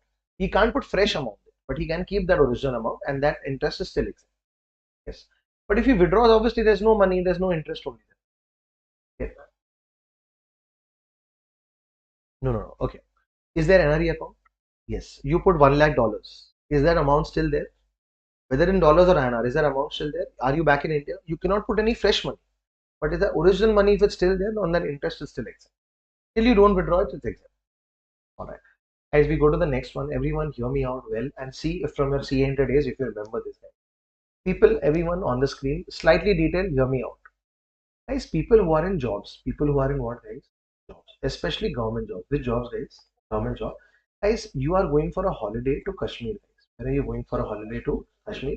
You, that is a self, plus your spouse, plus two kids. Everyone. How many people are going to Kashmir totally? Four people. Flight tickets. I'm not talking about the sightseeing in Kashmir, the snow throwing on each other. No, not all of that. I'm talking about the flight which goes from Bangalore to Kashmir and back. That costed 40,000 rupees. How many thousand? Guys, who's going for a holiday? No, government employee, not government. Yeah, government employee. Absolutely right. Guys, if the master or the employer pays his money, I call him master, employer is the same word, guys. Is it some perquisite? Guys, is it a perquisite? 1 minute. Who's paying for it? Employer. Who's enjoying the benefit, guys? Slave or employee? So, guys, yeah. That okay, employer, employee. For those who are new, guys, I call an employer as a master and employee as a slave. Yes, for people who work in Big Fours, you know why. Yes. For people who will work in corporates, you'll understand they make us work like slaves anyway. Yes. So, guys, 40,000 rupees did the employer pay for you? So, guys, everyone, just answer these two questions. Who's enjoying the benefit? Employee.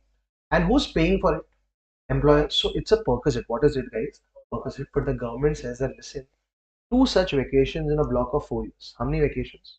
Two. Guys, everyone, two vacations in a block of 4 years. And only for vacations in India, guys, the government says this is exempt under something called leave travel concession. So called, guys, leave travel concession. So is this a perquisite? Yes. How many thousand?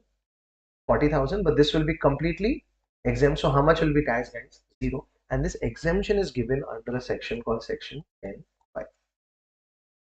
Repeating. Are we going for a holiday? That holiday should be in which country? India, not abroad. Guys, what if you go to Singapore?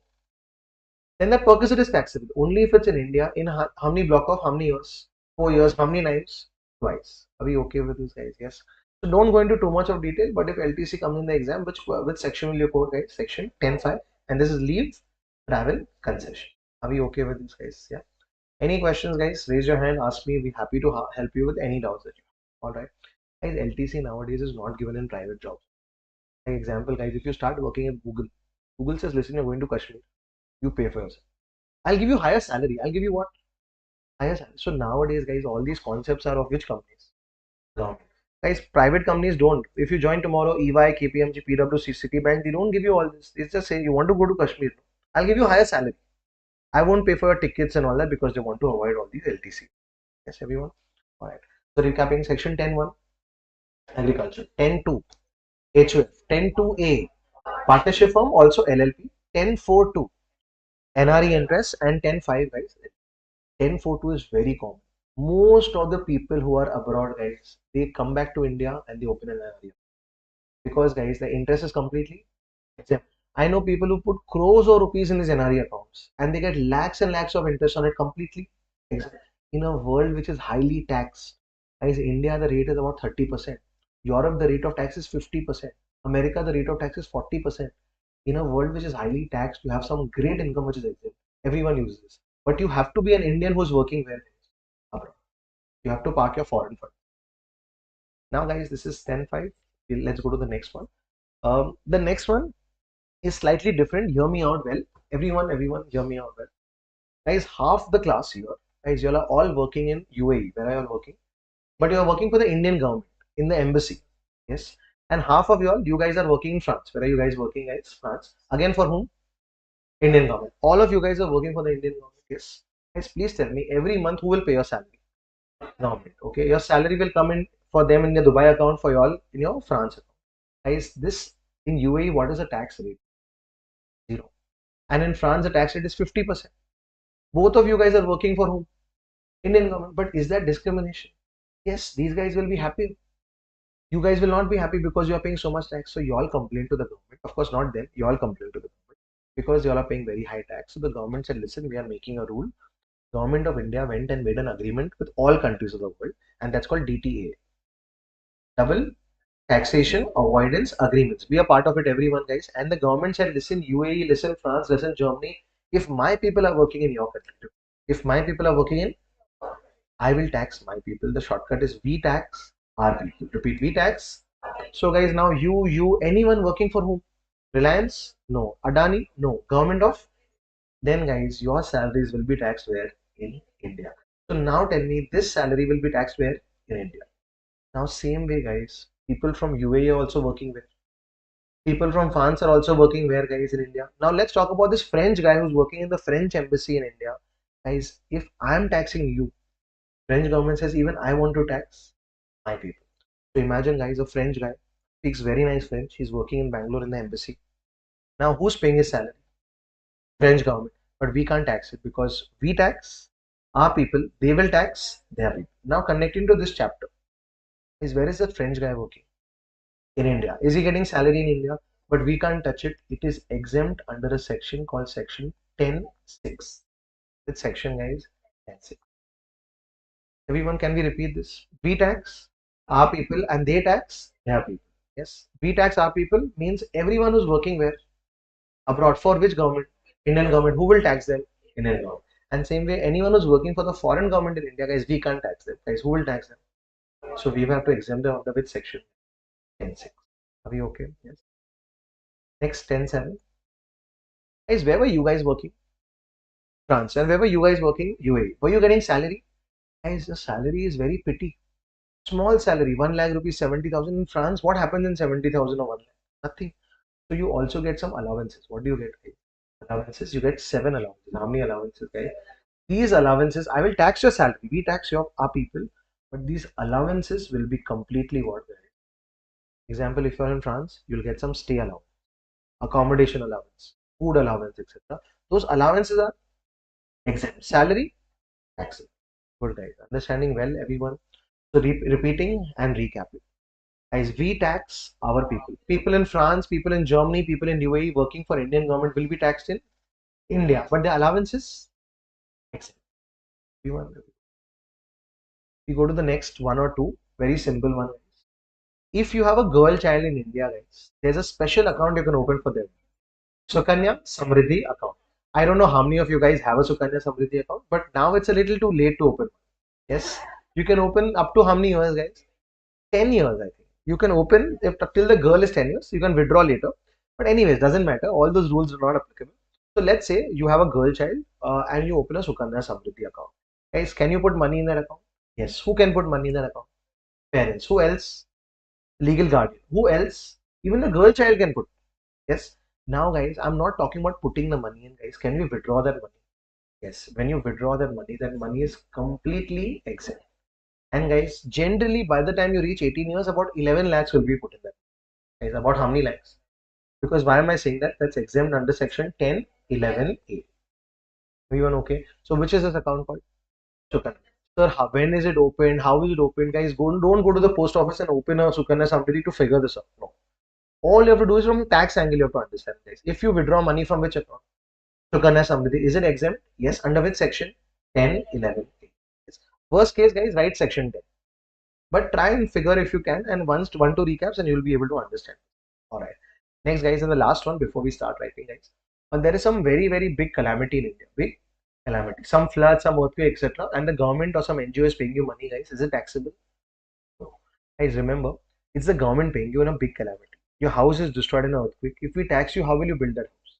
So that money which you received in a big calamity. Which calamity, guys? It is exempt under section 10(10) BC. Everyone okay with this? All right. So this is where we stop. We recap and then we write. Section 10(1). Section 10(2). Yes, section 10(2)(a). Partnership form. 10(4)(2). NRA. 10(5). LTC, guys. Yes. You generally take 5 vacations. Out of that, 2 of them are exempt, guys. Remember like that. So 5 vacations. 10(6). We tax our people. That's French guy. Yes. Then 10(7). Allowances. 10(11)(a). Sukanya Samriddhi, and 10(10) BC is big calamity. I'm not counting, but I think this is where we'll start writing. Again, we'll get back to 10. Again, we'll write 10. Yes. So that's how we move ahead. All right.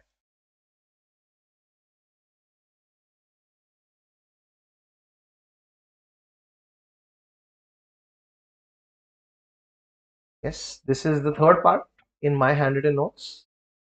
But this is part B. Please write part B. Other exempt income.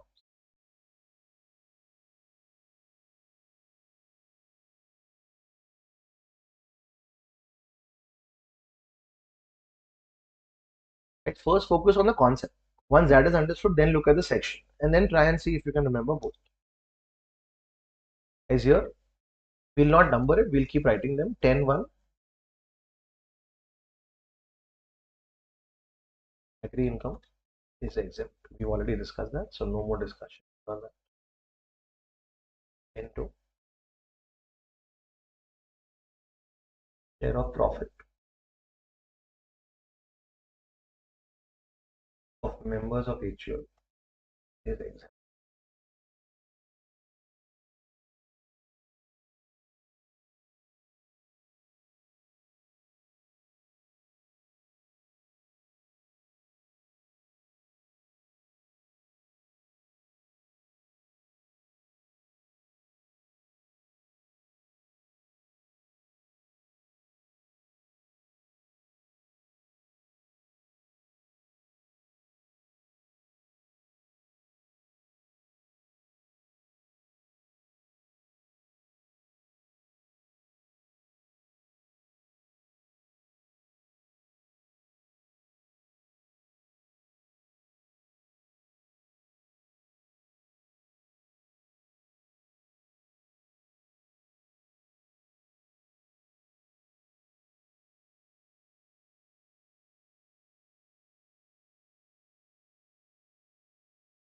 Guys, all the non-residents are so happy. I'll tell you one of my clients why he's so happy. Every day, guys, he's celebrating.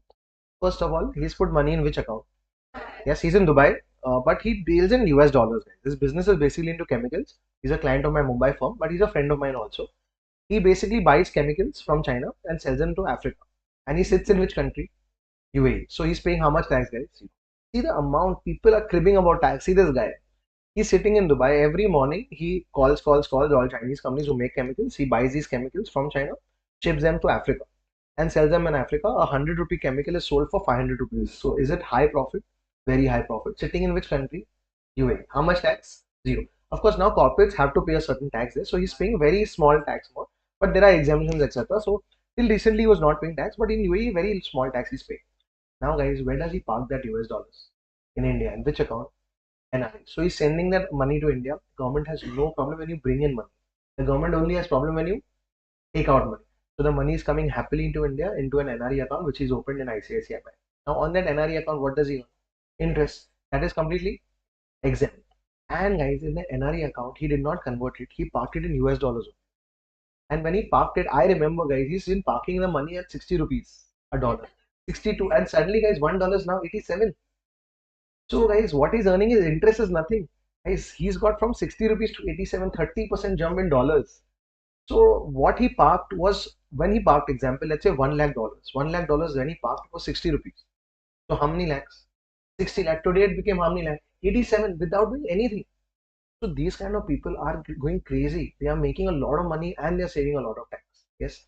So whenever you think about, oh, what can a CA do, guys? They can plan your taxes to a large extent to help you save your tax. Yes. He was actually, his business was never in Dubai. He was always in Mumbai. He shifted to Dubai with his family, etc. Everything, mother, everyone shifted because some CA suggested this plan. So now he's saying a lot of tax. All right. Anyways, moving ahead. The next one is section 10.6. These are foreign citizens. Sorry, next 10.5. Leave travel concession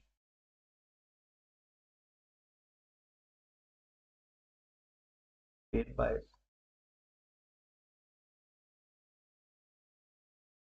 for travel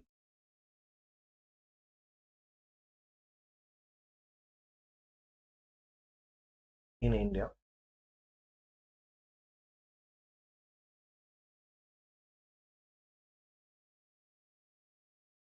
In 4 years.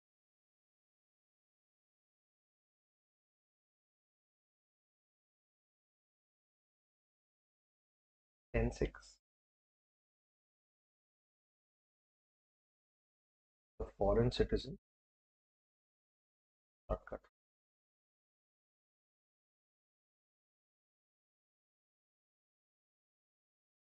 for foreign government in India. Salary exempt.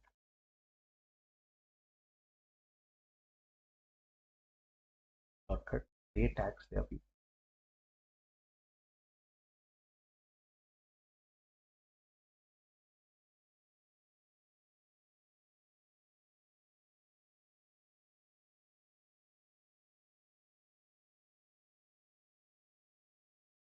Pay tax their people.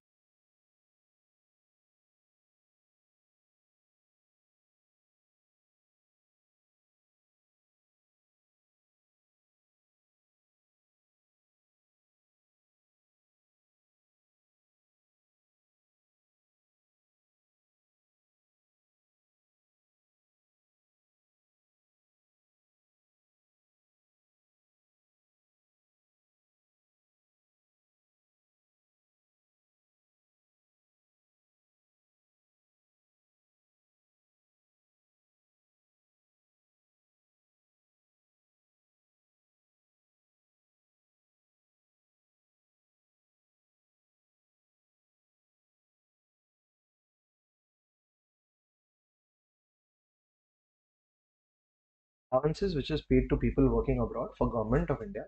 Yep. Their salary is taxable in India. The tax.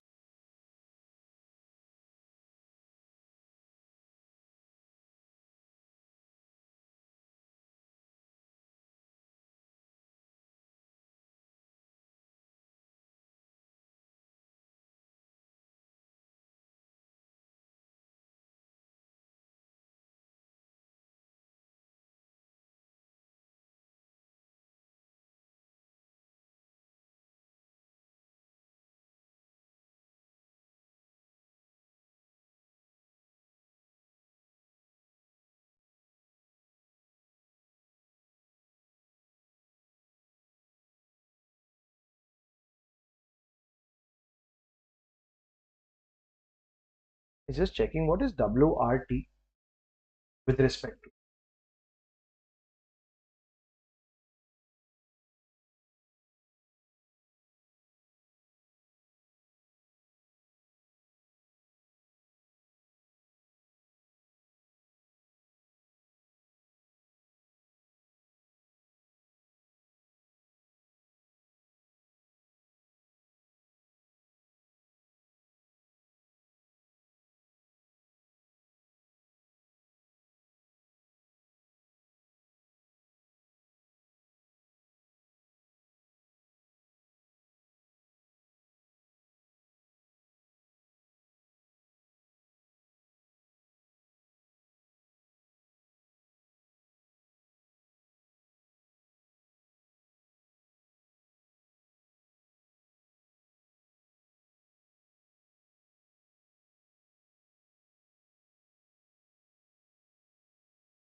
We've been in class for about 1 hour and 40 minutes. When it's 2 hours, then we take a break. Yes, I can understand everyone needs a break. So at 2 hours, it's a good time to take that 15-minute break. When we come back, then we'll complete the class till 9:30. Yes, but if it's going good, I'm just going to recap. Section 10.1, agriculture. 10.2, HUF. 10.2A, part. Oh, by the way, HUF gives me profit. Exempt. Why? HUF is a big tax. Partnership firm pays me profit. Exempt. Why? But a company pays me dividend. Taxable. Company also pays a tax. You also pay the tax because company has a separate legal identity. Yes, so that way both are taxed. Even company's tax, even we are taxed on a dividend. That's not here. Then 10.4.2 NRE account. Guys, LTC, how many vacations you want to take? 5. 10.6 is that French people. 10.7 are the allowances. 10.10 BC is big calamity. And then 10.11 A. Yes, we now go to the next one, guys. The next one, some are simple. So I'm going to start with one, two very simple ones. Yes. Only the allowance. So if, for example, you're working in France, these guys are working in France, they'll get salary plus allowance. Salary will tax in India, allowances are exempt. The logic is if I'm going to tax their allowance, I'll tell you the logic also, then how will they survive in France? So if I'm paying them the stay allowance and I tax it, then they will not be able to stay there. So on that note, guys, we come to the next one. Some of them are very simple. Let's talk about, guys, recently the chess world championship, who won? Mukesh. And how many crores he won, guys? Yes. And there was a huge controversy. They put Nirmala Sitharaman's face. She's smiling and laughing and clapping, and they have made a meme that she will tax it. But yes, exempted, guys. So there are some of these awards. There are some of these awards. And when you win these awards, example Padma Bhushan, Padma Vibhushan, Padma Shri, all these awards when you win, guys, of course, there's be a nice trophy and all, but along with that, there's some money. Guys, is it logical for the government to tax that money? So the government says, listen, if you win any of these awards, if you win any of these awards, these are exempt under which section, guys? 10, 17A for what, guys? Awards. Everyone okay? So all those memes had to end because ultimately, guys, I did not even, I was laughing because I knew ultimately the government will exempt it. They cannot have something like this taxable. IPL money, taxable, guys. IPL and all is taxable. So IPL money when you get is all taxable. Um, but the government comes up with notification that these particular amounts will not be taxed. Example, guys, if someone wins a gold medal in Olympics, big deal for India. And if they win some money, do you think India will tax it? So this is the section where they notified that this amount will not be taxed. Like Gokesh's amount is not taxed under this section. Yes. Taking simple ones first. Next, guys, MPs, MLAs in India, do they get salary? Yes. If you didn't know, you should know, guys. MPs, MLAs, every MP gets a salary. Is it taxable? Yes. Guys, some myth in India. MPs, MLAs salary is not taxed. No, it is taxable. Guys, army people, what do they earn every month? Salary. That's also taxable. Guys, people have a lot of myths in India. If there is income. That's why I made this golden rule. If there is income, there will be tax. So guys, MPs, MLAs, when they get salary, guys, is it taxable? Yes. But they get allowances. Driver allowance, stay allowance, all that allowances is exempt under a section called tax section 10. Everyone okay? Guys, so MPs, MLAs salary taxable, but allowances exempt. Same like that French in France, guys. Right. We go to the next one. Guys, you can open a savings account in where else? Where can you open a savings account? Yes, banks you can open as well as post office, but we don't generally open one in post office because who goes to a post office? Yeah, ICICI Bank looks better and feels better. But if you go to a post office and you open which account? savings account, and if you earn interest on it, the government has incentivized it and pushed you, and they said that if you go to a post office, then under 10 15 guys, you will get an exemption of 3,500 per annum. So what if your interest is 13,500? 10,000. Are we okay with this? And if it's a joint account, then it will be 7,000. How much, guys? So this will encourage you to go where, guys?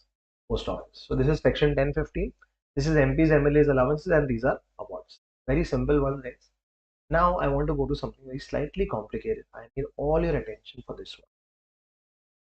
Guys, now that you're at CA Final, I'm sure you know what is a life insurance. Can you define what is a life insurance policy?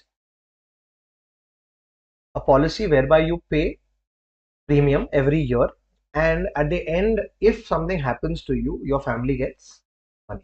Is it a security for your family? Yes. That's called life insurance policy. Guys, some life insurance policies have no money back. Example, if you no more, of course your family will get your money. But what if nothing happens to you in those 20 years of the policy?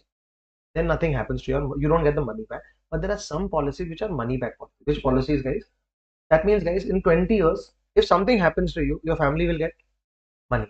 And nothing happens to you also, you will get some money. That's called money back policy. Guys. Everyone okay? So which policies are we talking about, guys? Life insurance policy. Very, very important discussion. Hear me out. Throughout your tax, guys, throughout your CFN, you'll see this policies very often. And one amendment happened recently. That's why it's very, very important. Everyone want all your attention on life insurance policy. You took a policy where the sum assured is 10 lakh rupees. How much is the sum assured? That means if something happens to you, your family will get how many lakhs, guys? 10 lakhs. Yes.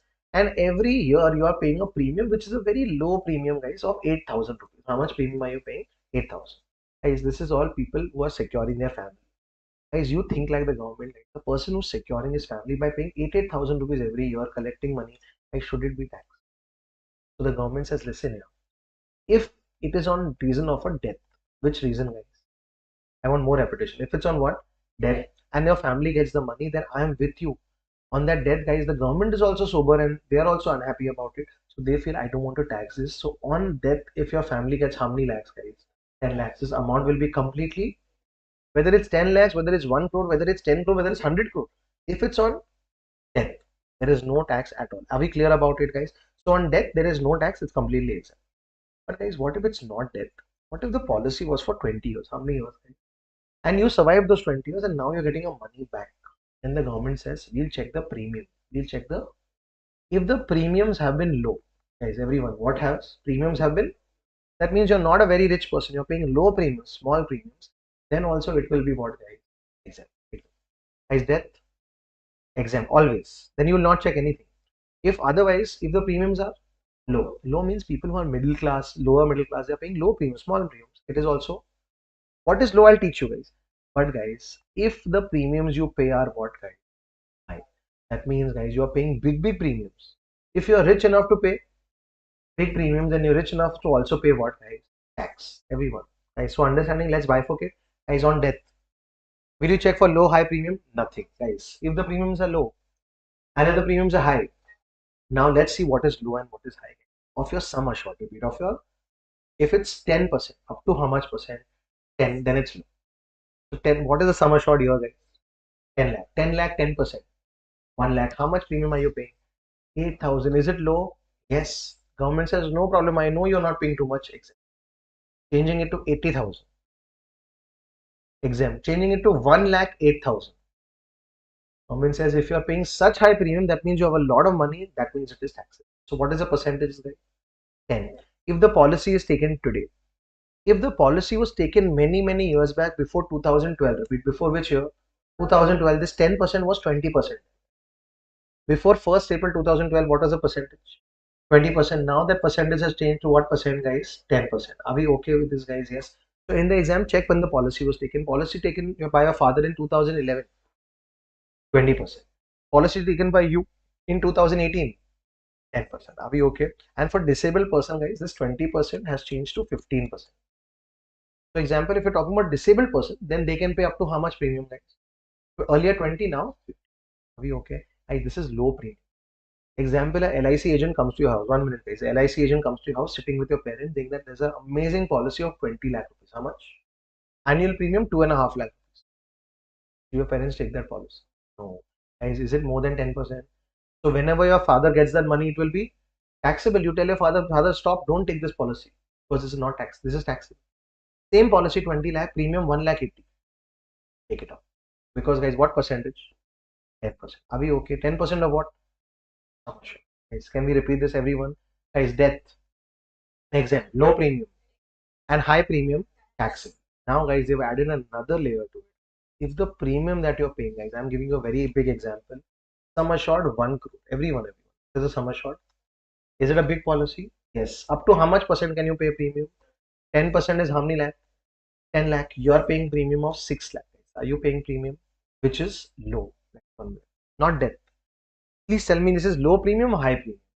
Guys, low means up to how much percent? 10% means up to how many lakh? 10 lakh. You're paying how many lakh? 6. But the government says they made another very recent amendment. They said that if the premium that you're paying is more than 5 lakh, more than how many lakh? In 1 year, can you afford to pay 5 lakh rupees? Then you can also afford to pay. So guys, now there are another layer, guys. First, death. I will not check anything. Second, low premium. Now there are two highs. High means above 10 also, and high means above 5 lakh also. Are we okay with this, guys? Just adding one more layer.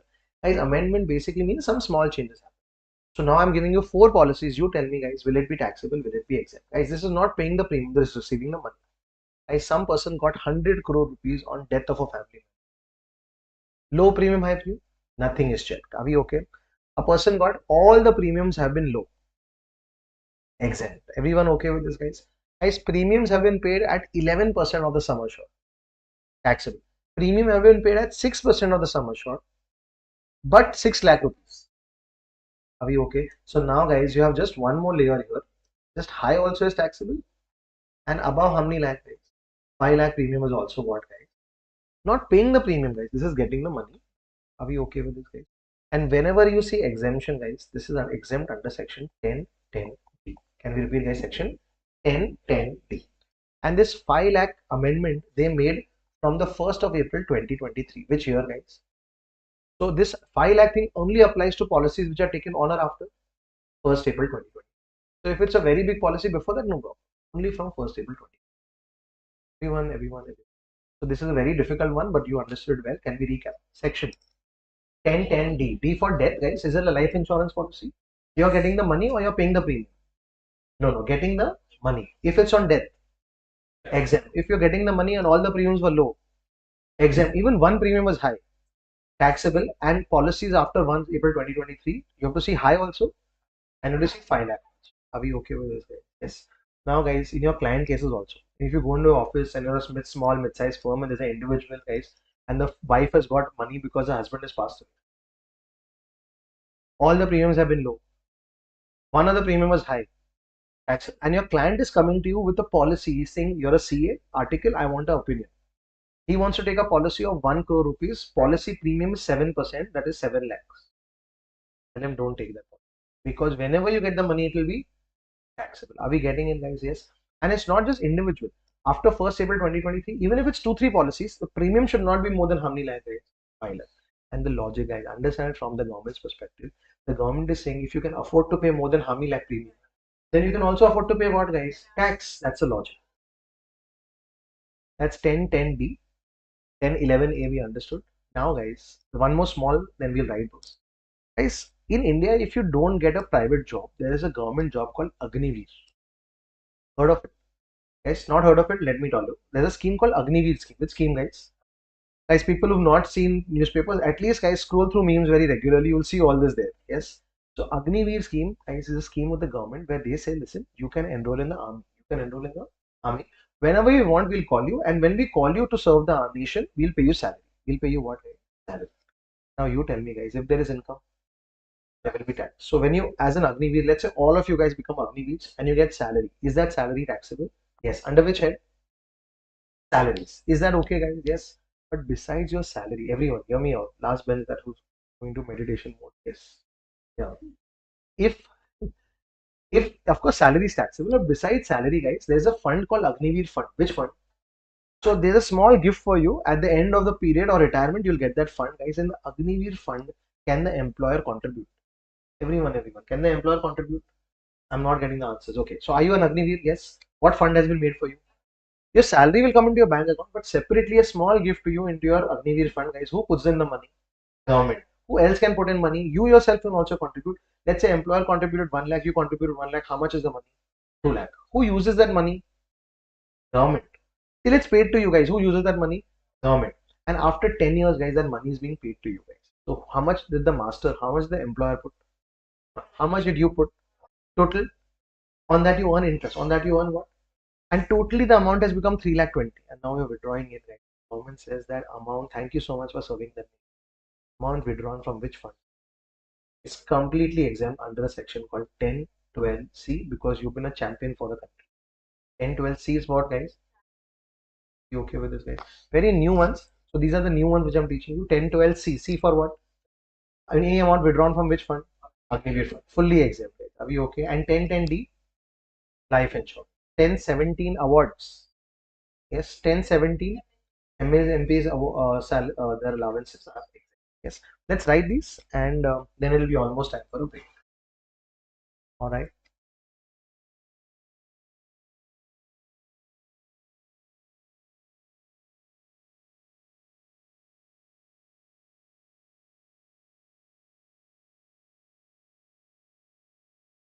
Yes, some have layers to it, some are very simple, guys. So it is a mix.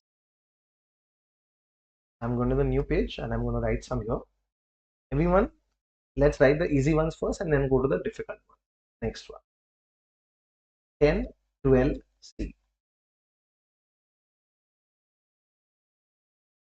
The champion, 10, 12C.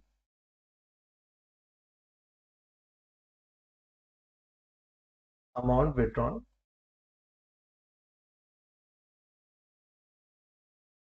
Veer fund.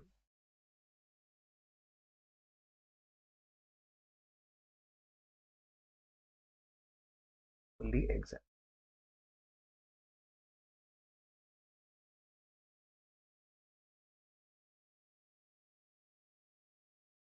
Just from Veer. Interest from post office savings account. Exempt up to 3,500 per annum. 7,000 per joint.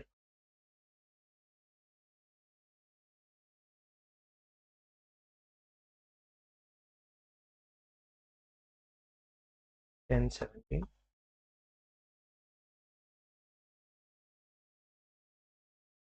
Allowances received. These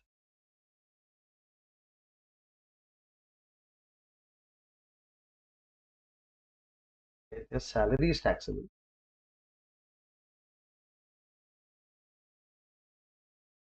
Very unique. The salary is taxed under IFO. Is very unique.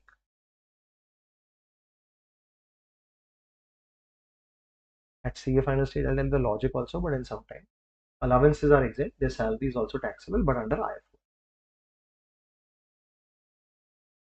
17 A4 award.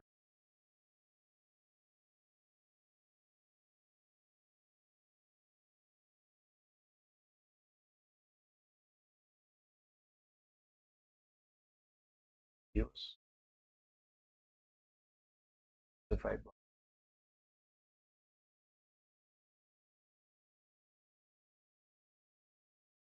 Padma Shri.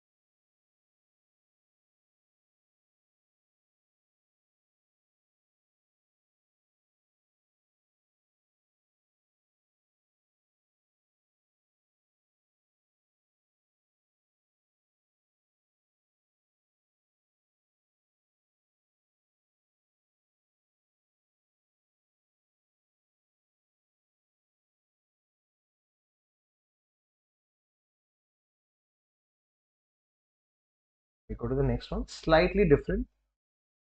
Write it well. Section 1010D.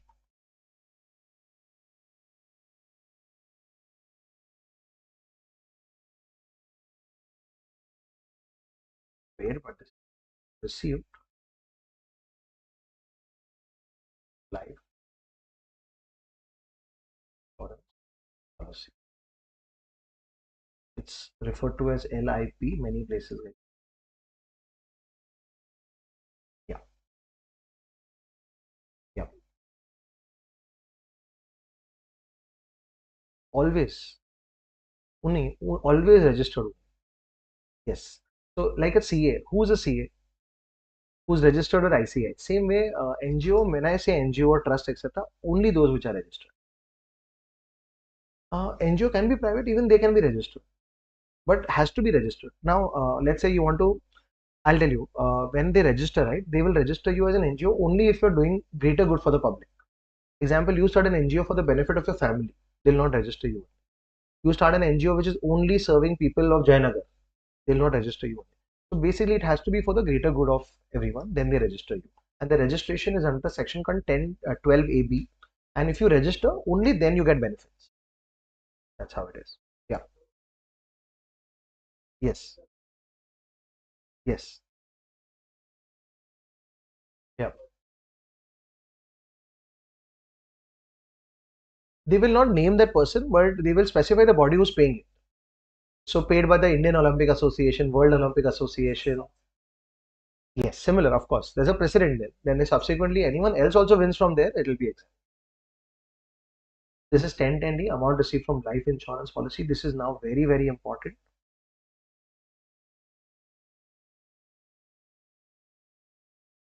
In that, guys, we'll make few arrows here. If received on death,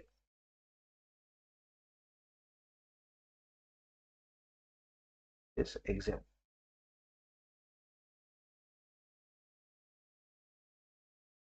If all the premiums paid were low. What is low? I'll explain ahead. And also this is exempt. If any premium paid was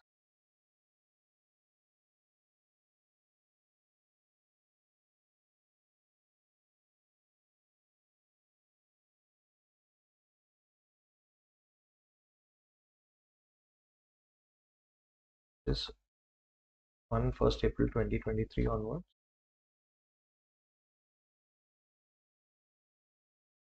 if premium paid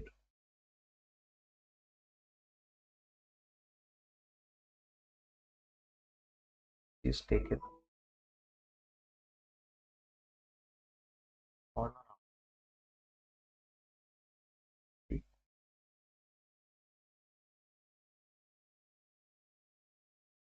greater than 5 lakh.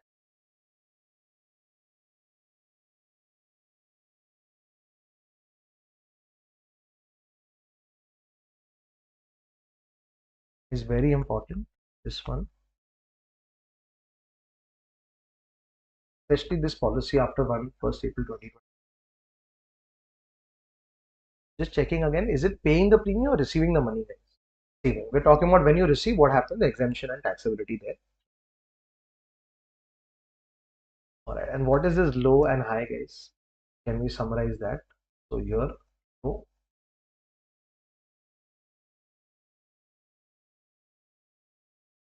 premium to what percent, guys? 10%. Sum assured.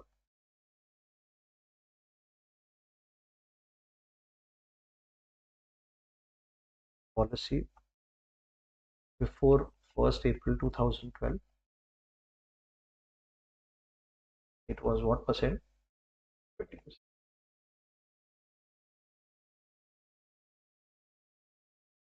This is what is low. And obviously, if it's not low, automatically it is what, guys? Yes. And for disabled person, yes. So disabled persons, 15% sum assured.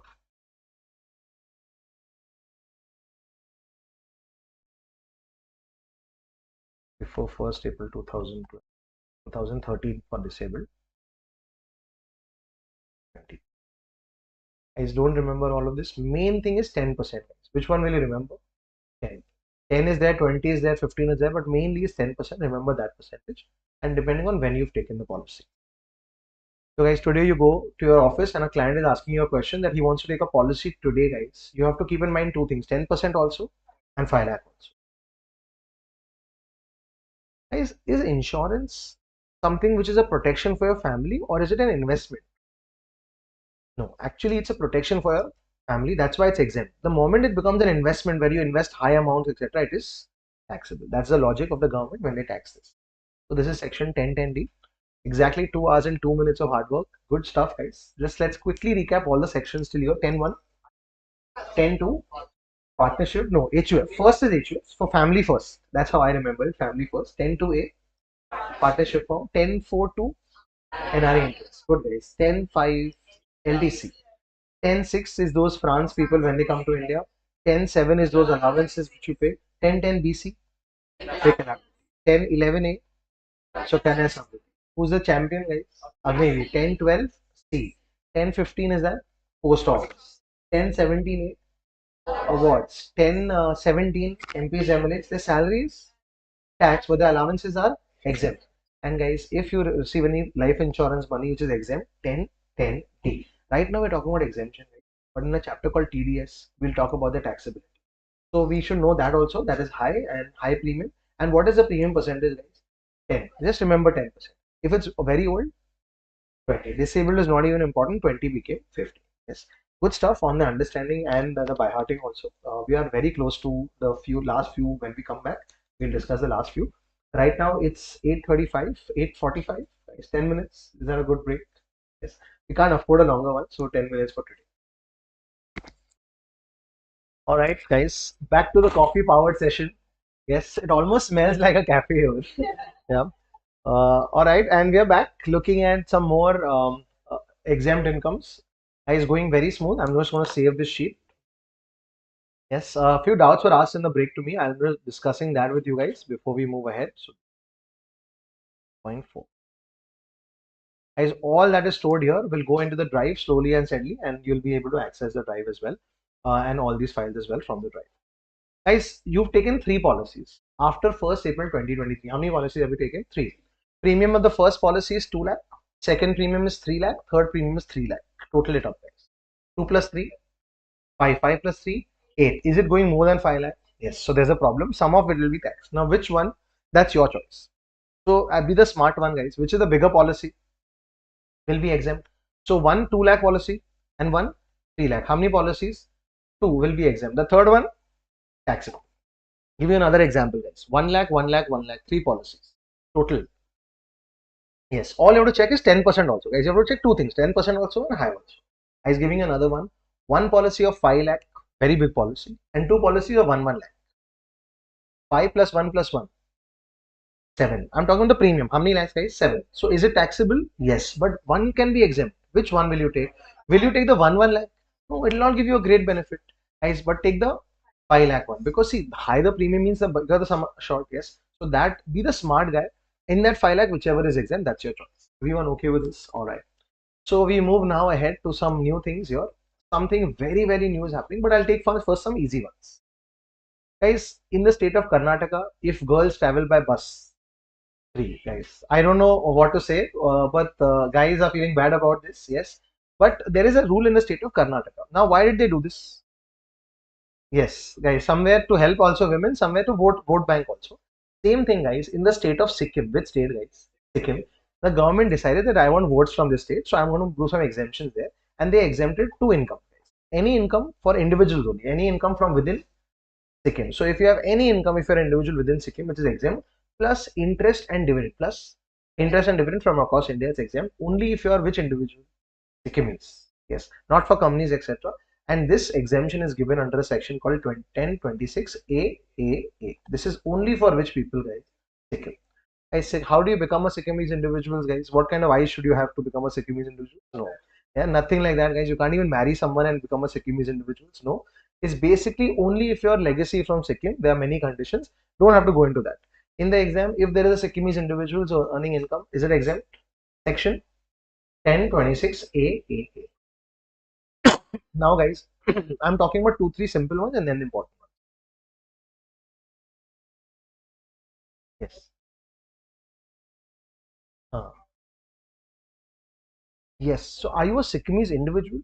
Yes. Then the income from within Sikkim, if you're getting some income exempt, and interest and dividend also across India exempt, if you're a Sikkimese individual. Yes, good question. All right. Guys, the next one again, take a very simple one. Everyone, guys, pension. What is pension? When you retire, what do you call pension? Is pension taxable? Think about it. Is pension taxable? Yes, good. Most of you guys know it already, guys. Pension is, I have a shortcut called PT. What is PT? Pension is taxable. A lot of people have a myth that pension is exempt. No, no, it's not exempt. Your grandfather got a pension. He was not paying tax because of his basic exemption. But is it taxable? Yes. Now, guys, there are two people whose pension we exempted. Hear me out. Watch out very carefully. Guys, there is a person who won some gallantry award, guys. Which award? Gallantry basically means bravery award. Which award, guys? Bravery award. Did you win a bravery award? Yes, everyone. Did you win a bravery award? The government says such kind of people, when they get pension, that pension will be exempt. Not the award. Award is already exempt. Under which section? 1078. This is a gallantry award winner when he gets what, guys? Pension. Everyone okay? Guys, your pension, my pension, taxable. But only if you win which award? Then the pension will be exempt. And second, guys, a soldier. Guys, who is this? Soldier in army, navy, air force. Has he lost his life unfortunately on duty, or he's become disabled on duty? Guys, what has he happened? Disabled. Guys, everyone. Who is this person? Soldier. Guys, has he lost his life on duty, or has he become disabled on duty? Then the government says, I'm sorry about it. So if you get your pension, or if your family gets a pension, that pension also on humanitarian grounds. Are we okay with this, guys? Yes. Plugging the section. This is 1018 and this is 1019. Can we repeat the three? Guys, Sikkim 1026 AAA, 1018 Gallantry Award winner, their pension, and 1019 military people, their pension. But only when military people have lost their job. Guys, you're a military people person, not lost your job, not lost your life, etc. Then your pension is taxable. Are we okay with this? So, as a general rule, PT pension is taxable. That's a general. Okay, moving ahead to the next one. Now, guys, going to slightly tricky ones. Be with me. Very, very important, but slightly tricky. Yes. Guys, government people have something called what, guys? Pension. This is for people who work for the government. Private employees have something called provident fund, guys. Which account? PF account. Guys, everyone, let's understand what is pension, what is PF account, guys. When you work, some part of your money is taken and put in a separate account and is paid to you when you retire. Private employees, provident fund. Government employees, pension. Guys, are they both different? Yes. But the purpose is the same, to help you in retirement. So the government, guys, decided that we want a common scheme for everyone. So they introduced a scheme called National Pension Scheme. Everyone, which scheme is this, guys? National Pension Scheme. And they made this scheme at CCD, guys. Where did they make it? CCD. We'll know why CCD later, but right now it's National Pension Scheme. Let's try and understand, guys. Very important. At CA final stage, these kind of like NPS, etc., are very, very important. Understand it. It's your one opportunity right now to understand it. NPS account is like a bank account. It's like what? In bank account, can you put money? Yes. Can your employer put money? On that money, what do you earn? Interest. And can you withdraw that money? Yes. Same way, guys, in an NPS account, guys. Who can put in money? Master means employer. Who else can put money, guys? Slave. Slave means employee. On that, what do you earn, guys? Interest. And finally, can you withdraw this money? Yes. So, guys, people who think NPS is a different account, no, guys, it's like a bank account. But you can't GPay from. It's supposed to be received by you after retirement, etc. Now, guys, let's say you have an NPS account. Everyone, I'm putting some numbers. Over the period of time, 10, 15, 20 years, the master put 10 lakh rupees. How much, guys? Whose contribution is this? Master's contribution. Guys, you yourself also contributed 10 lakh rupees. So total how many lakhs, guys? 20 lakh. And that on that, guys, you earned interest of 5 lakh rupees. So please, can you total up and tell me the final total? How much is that? 25 lakh rupees. This is in which account, guys? NPS account. Now, guys, should you withdraw it every day? Government says this money is for your retirement. Don't withdraw. But guys, you want to buy a car which is worth 20. So you withdraw the money, guys, in between the scheme. In what between? The scheme is not over. You're not retired, but still in between, guys. Who's upset with you? They said, listen, this money is for retirement. You're withdrawing it before. So they say that, listen, how much are you withdrawing? 25 lakh, this will be completely taxable. But you say government, this should not be the case. Some exemption you give me, you say you withdraw it in between, So we'll give you a very low exemption of 25%. How much percent? Or whatever you have contributed. How much did you contribute? 10 lakh, 25%. Only 2 lakh 50 will be exempt. Guys, why such a low exemption? Because you withdrew the money in between. Everyone. Please tell me. First, whose contribution? Masters. Second, slaves. On that, interest. And then you withdraw. How many you withdraw, guys? 25 lakh. Is it in between you withdraw? Who's upset? They give you a very low exemption of how much percent? Just 25% of which exemption? Your contribution. Are we okay? But guys, you were patient and you let the NPS period get over, or you were retiring and then you withdrew this 25 lakh. Who's happy? Government. So government said this is after. This is what? Before, this is after. Everyone, more shortcuts. This is before, this is after. Who's happy now? Government says again this will be taxable, but I'll give you a huge exemption of how much? 60% of not your contribution.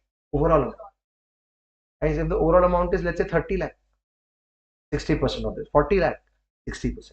So now what is the overall amount? Is 25 lakh. Please do 25 lakh into 60%. 15 lakh will be completely what, guys? Can we repeat everyone dividing the class between and after? Guys, where is the bigger exemption? After. How much percent? 60% of total. And where is the smaller exemption? 25.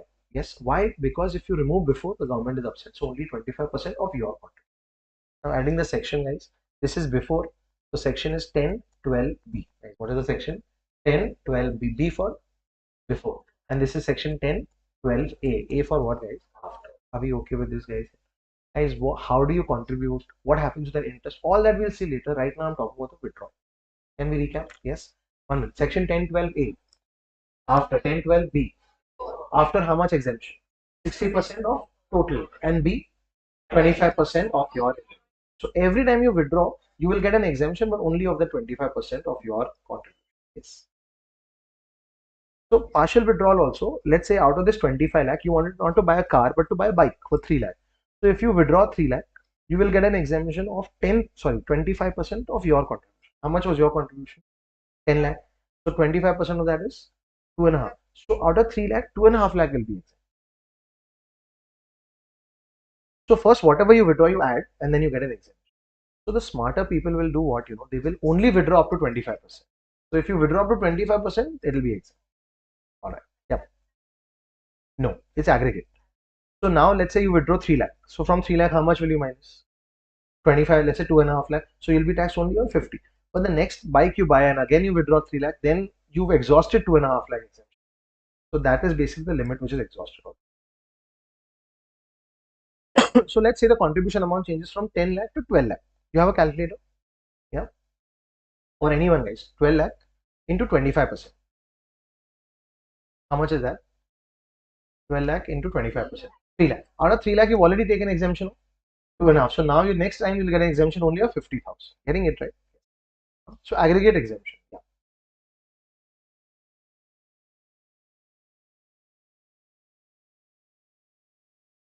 Yeah. So let's say the NPS period is coming to an end. You have 1 crore rupees your NPS. You'll obviously withdraw the entire 1 crore. Out of 1 crore, the government says 60% we won't tax. We'll tax only the balance 40%. And that too, we'll see ahead how to save that 40%. Yes. But if you withdraw after 60%, if you withdraw within 25, are we okay with this? Yes. Yes. Yes.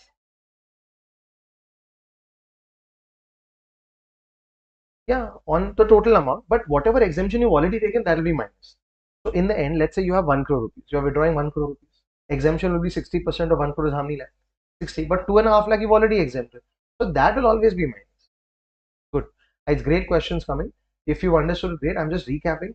Whenever you withdraw NPS, first tax it, and then see if it's before 25% of your contribution, and if it's after 60% of your total. Are we okay with this, guys? Yes. All right.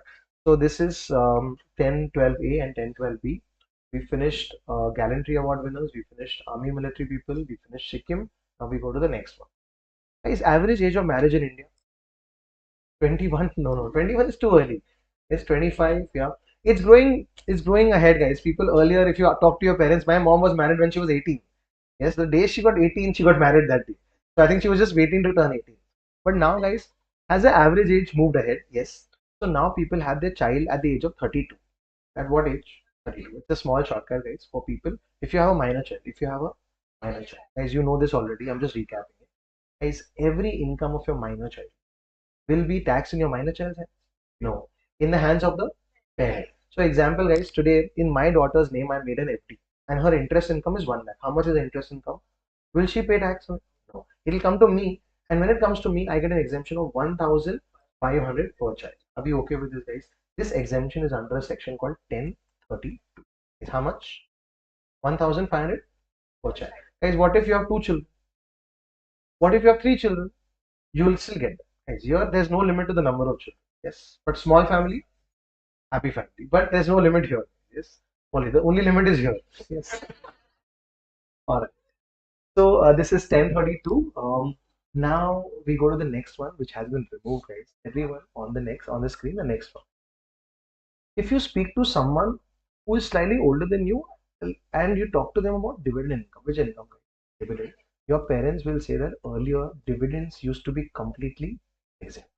All you had to do is buy shares, wait patiently, earn dividend completely exempt. My father would only buy shares, I remember, which paid what? Dividend. Because dividends were fully exempt. And then came one finance minister who said that, listen, this is not right. Why are you earning exempt income? So they cancelled that party, guys. Earlier, there was a section called 1034. Which section? And their dividend was completely. Now, guys, this section has been removed. I'm just teaching you because some of you guys still have the knowledge because in your office, there's some person who's telling you, oh, dividend is exempt. Dividend is now taxable. Earlier it used to be exempt. Everyone okay? Now, guys, a very, very recent change. In fact, this change happened during your year only, which is your year 24, 25. Something happened in between. Let's talk about it. Very, very, very, very important. Guys, you have a share of Reliance, which right now, let's say, is for 1200. Guys, how much is the land share for? 1200. Do you buy it? Yes. At what price have you bought it? 1200. And Reliance is saying we'll do a buyback. We'll do a and they are ready to buy it back for 2000 rupees. You bought a share today of 1200. Who's doing a buyback? Reliance for how many thousand? 2000. Now, guys, please tell me this buyback, guys. This is before. I'll tell you when the change. But this buyback, guys, if you offer this to buyback, guys, what is your income on this? 800 rupees. But the government said, listen, yeah, you relax, you don't pay any tax. It is exempt under section 1034A. Can we repeat? Very simple. You have a share of how many rupees? 1200. It is bought back for how many rupees? Please tell me layman terms, no tax involved, guys. As a businessman, tell me, are you making a profit? How much is the profit you're making? 800. Completely exempt in your hands under section 1034(8). But if there is income, there will be tax. Only thing, you're not paying the tax. Government told company that, listen, you are the company, Reliance, you will pay the tax. Guys, this is basically the company paying the tax. Are we okay with this, guys? Yes. So they made the company pay the tax. This tax was a flat tax of what rate? Plus flat surcharge of what percent? 12% plus HEC of how much percent? Who had to pay this, guys? Companies. Are we okay? This was the case up to 1st of October 2024. This is your year. In the middle of the year, they changed. So any buyback till 1st or before 1st October, guys, you are exempt. You are happy. Who's paying the tax? Now, guys, they killed this section also. And they said that if the buyback happens on after which date? 1st October. Then you tell me, guys, now who's making this 800? Shareholder. The shareholder will pay it. So now companies, because there will only be one tax, guys. So earlier who was paying the tax? Now they paid. Who's earning the money, guys? Because anyways it's illogical, no, guys. Who's earning this money? Shareholder. So who should pay the tax, guys? Shareholder. So now they made it logical. Can we divide the entire class? Before 1st October 2024 buyback, 800 rupees I am earning as a shareholder. I am exempt under which section? 1034A, and companies have to pay the tax. Yes, the tax rate and the section I'll teach you ahead. But right now the exemption for. But on or after 1st October buyback, guys, is there exemption? So this very highly important for my example. Are we okay with this? So just recapping the section we've done after the break.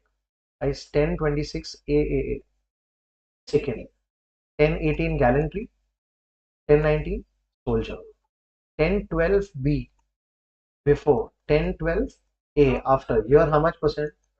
Here, how much percent? 60%. Yes, and it's aggregate deduction, aggregate exemption. And we also saw a section called 1032, 1500, a section that is now removed, 1034, and a section which is there also and removed also, guys. In the middle, they removed. Are we okay with this? All right. And we'll see how many more we can do. But I want to do the next one, which is fairly easy to understand. There is some amount you understood your inter also. Here is the urban culture. What is UAL? Guys, is this land valuable? Yes or no? Because which area? If you sell this land, right? Let's say you bought this land for 1 crore. You bought this land for, now you're getting 5 crores because Bangalore, right? So will there be income? Will it be taxed? Yes, because which land? Urban. Guys, rural, I'm not even looking at. We're looking at urban cultural land. But guys, you don't want to sell this land. You don't want to. Everyone, I want more repetition, guys. If you sell this land, is it taxable? Yes. You never wanted to sell this land. You always dreamed that I will make a beautiful house on this land. But the government said, listen, yeah, I want to build a metro. In exactly where your land is, I want to build a metro station. So the government did something called compulsory acquisition. Guys, can the government do it? Yes. People who don't know compulsory acquisition, in national interest, the government can acquire whatever they want. But they don't throw you out, they pay you market value. So in compulsory acquisition, guys, how much did you buy this land for? 1 crore. They are paying you 5 crore rupees, guys. Is there income? Yes. How much is the income? 4 crore. The government says, sorry, there is income. But because who's acquiring it? Government, this will be completely exempt. Two things. It should be which land? And it should be compulsory. So I'm asking you a question. Urban land, I'm selling. Everyone, urban agriculture land, I'm selling. But if the government is buying it, exempt. Be okay with this. Only you have to prove two things. That this exemption is only for you and me. Who are you and me? And our family, this is HO. This is one condition. And in the last 2 years, in how many years?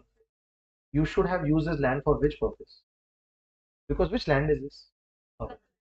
Can we repeat that, everyone? Guys, which land? Why are we not talking about REL? Actually, we don't ever talk about it. We only talk about UA. If UAL is sold by you, tax. You sell it, tax. But if it's acquired by the government, exempt, but two conditions. Only for you and me, individuals and HFs, and it should be used for what purpose? Agriculture purpose in the last 2 years. How do you prove it's used for agriculture purpose? You show some stories, Instagram stories of you plowing, etc. No. How do you prove it? See, when you've done agriculture, you must have sold something, right? Agriculture produce. You have those receipts of the sales. Everyone okay? This is a section called section 1037. What is the section? And the end, I'll tell you the main one. This is not an important section, but keep in mind 1037. And the next and the last section, guys, I don't want to bombard with too many. So this is the next and the last section. Guys, um, when you buy a house, can you take a loan on it? Let's say you took a loan from HDFC Bank, guys. Every month, what do you pay? EMI. Who pays it? You pay to whom? Bank. Everyone. Now, guys, you already have a house. I'm reversing this. You already have what? House. Or you already have what? Land. Or you already have what? Office. It's yours. No bank loan. You went to HDFC Bank. HDFC Bank, I want to reverse mortgage. What do I want to do? Bank says, how do you know about it? You say, listen, I know it. Reverse mortgage. Yes. Reverse mortgage, what happens is you give your land, house, papers to the bank, and every month the bank pays you. In mortgage, you were paying the bank. Now who's paying, guys? So hear me out, guys. Do you have a house or a land or an office? Whom do you give it to? Bank. The papers only. And every month the bank will pay you some money. Example, the bank pays you 1 lakh every month. In a year, 12 lakh. In 10 years, 1.2 crores. Who gave you the money? Now it's time to repay. So how much did the bank pay you? Plus 30 lakh interest. So bank wants how much back? 1.5 crores. Either you pay the bank back or the bank will sell the house. Called reverse mortgage. Guys, repeating everyone. In mortgage, who pays who? People pay the bank. But this is reverse mortgage. Who's paying? Bank is paying you every month. Every month they are paying you your money in your bank or enjoy it. But after a few years, you have to repay it. If you don't repay, house will be sold. Guys, I'm not talking about anything except every month that you get 1 lakh rupees. Is this your income or is it a liability? It's a loan. You have to pay it back. And hence, guys, any amount received in reverse mortgage scheme, what is RMS? Reverse mortgage scheme. How much money did you receive every month? This is completely exempt because it's not your income. It is a liability. Guys, 1 minute. If I give you 5 lakh today to give it to me back tomorrow, guys, is that your income? It's a liability. Yes. There's a section called section 1043. What is the section, guys? 1043. That's it. There are a few more, but I don't want to bombard it today right now, guys. The last few we'll discuss, guys. Sikkim.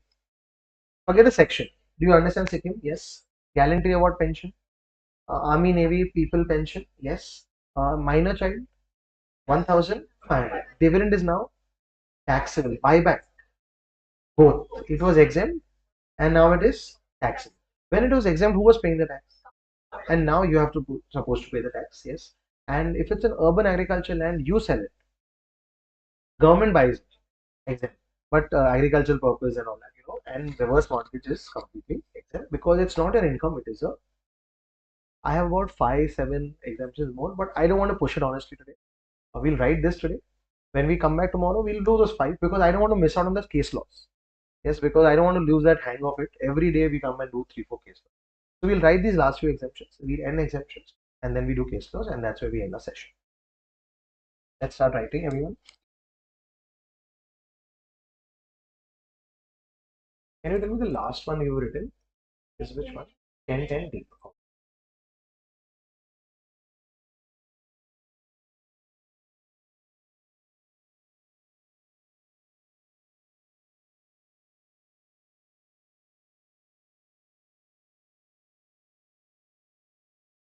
Ten 12A shortcut is after.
There's another word for gallantry is what, right?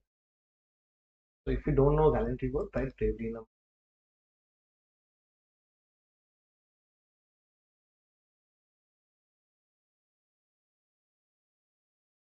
shortcut called PT, guys. What is PT? Pension is taxable. Pension is usually taxable. Be exempt in case of gallantry award. Soldiers who lost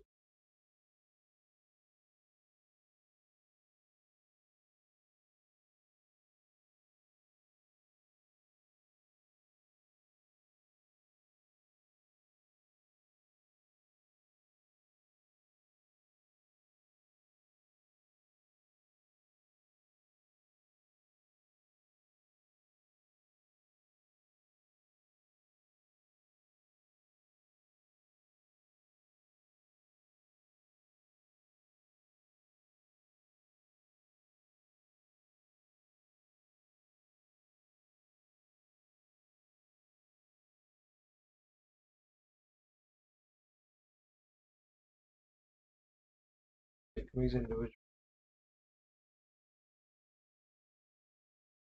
to income.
Not writing 1034, but you should just remember 1034. We'll write 1034.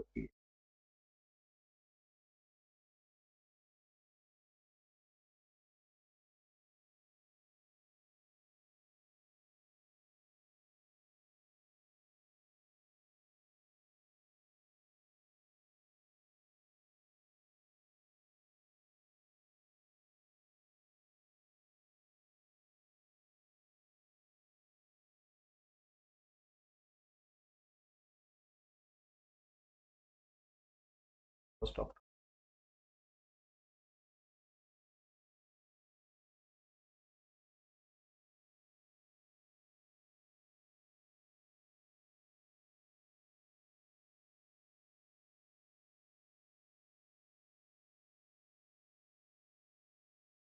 Shareholder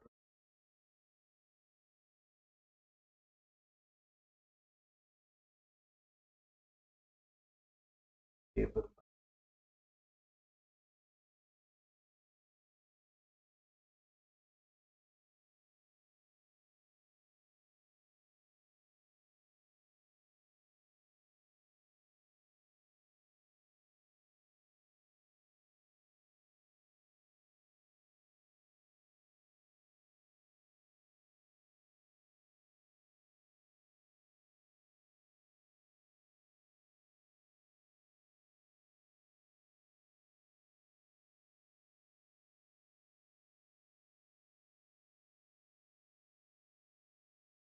Four lines. Shareholder.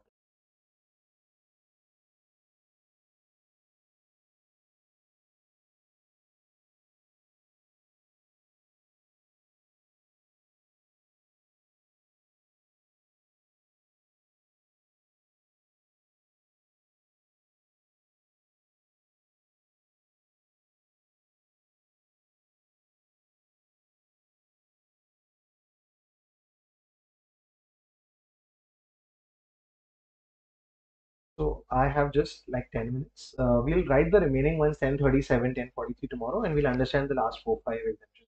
No problem at all. Just saving this till here. People are writing, just complete writing.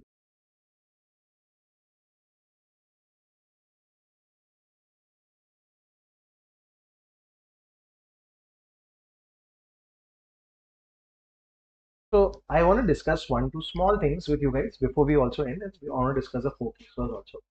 See, I want to do DT in a time frame that I want to do.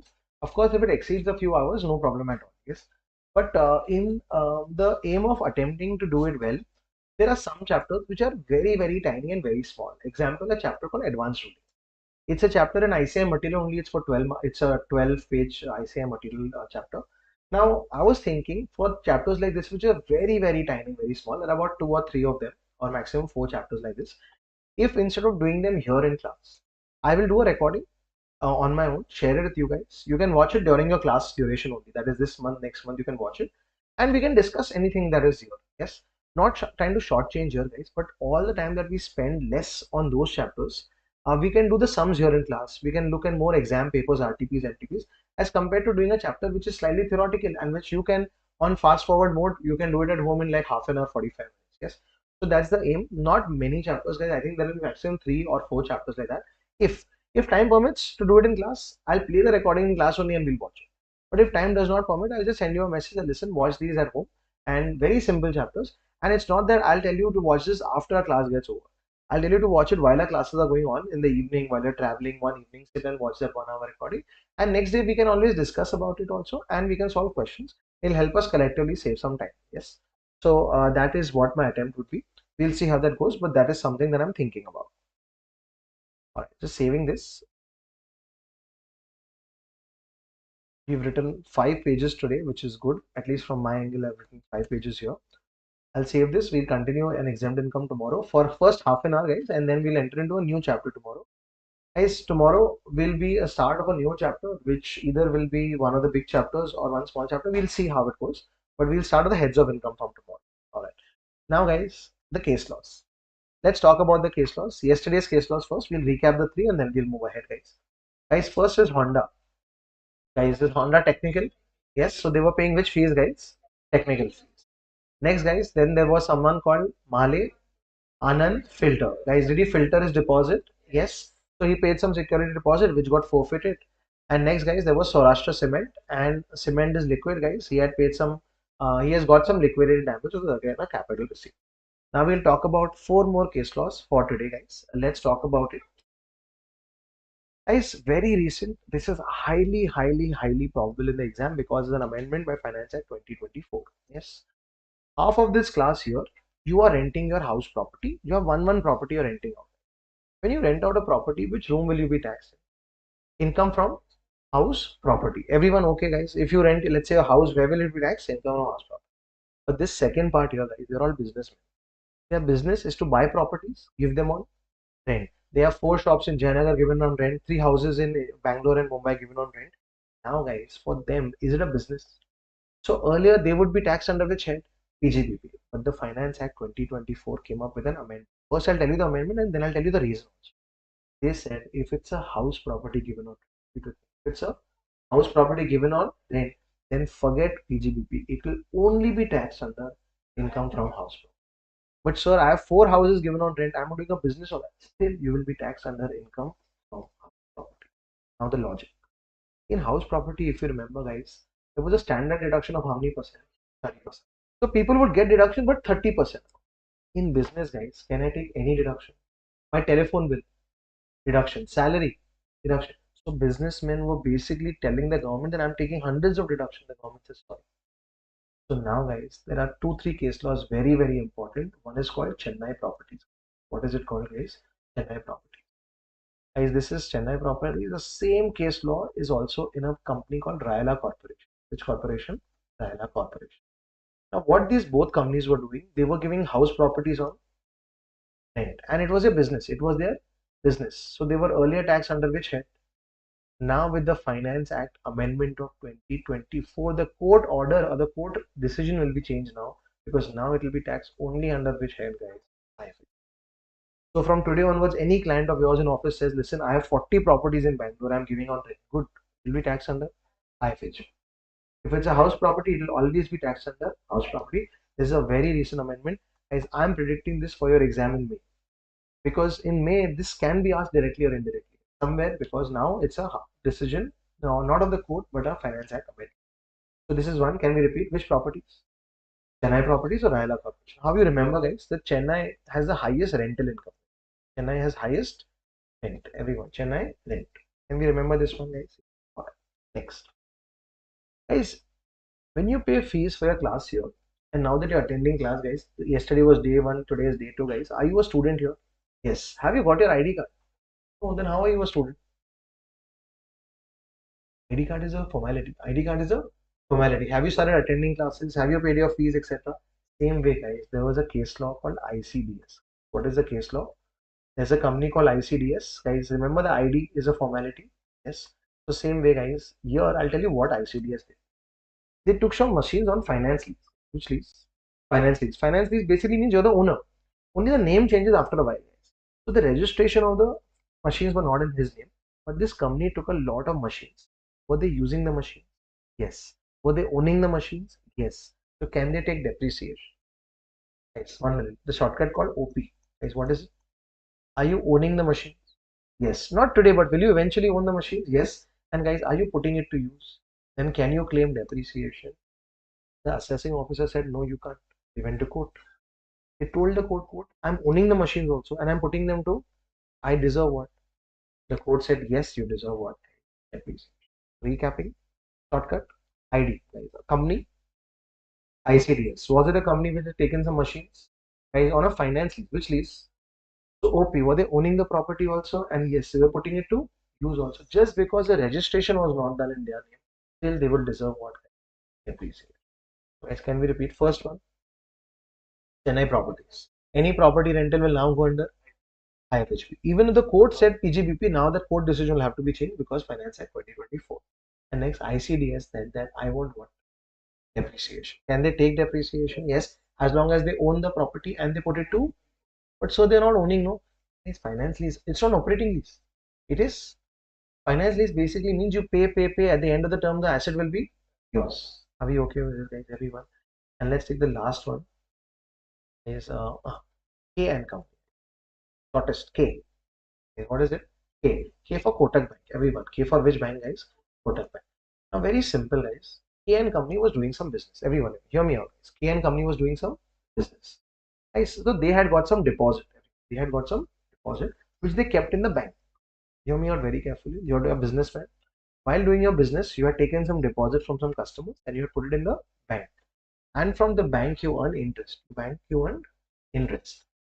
Or for some reason connected to your business, guys, you earn some interest from the bank. Is that interest going to go to IFOS or PGB? That was the question. Can we repeat? Guys, did they make some deposit? With whom? Bank. And what were they earning? Interest. This deposit was not from their savings, etc. There was some deposit for a while, they had to keep it in the bank. Was it connected to their business? Yes. So the government says that this interest of KN company will go under which head, guys? PGB.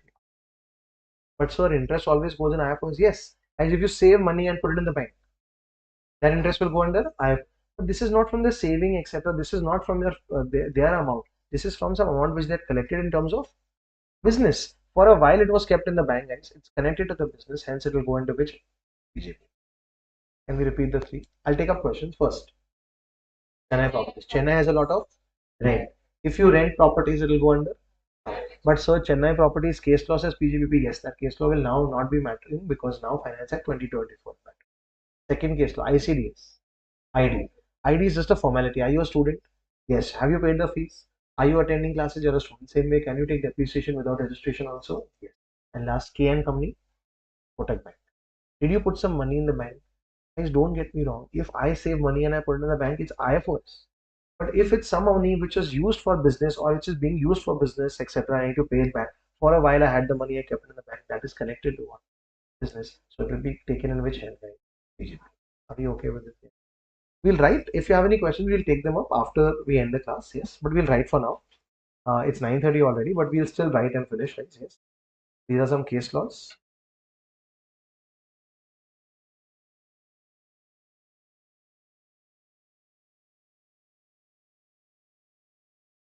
Did we write yesterday's case laws? Yes. All right. Continue the trend, guys. On the last page, I think you'll be writing case laws.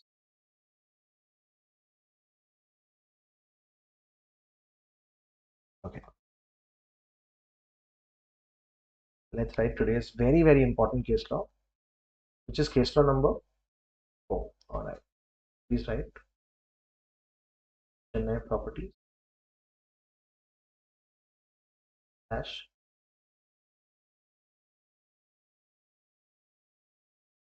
RAYAL.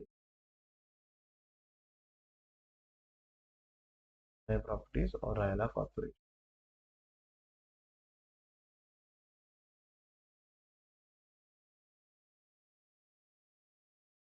House property given on rent for business be taxed.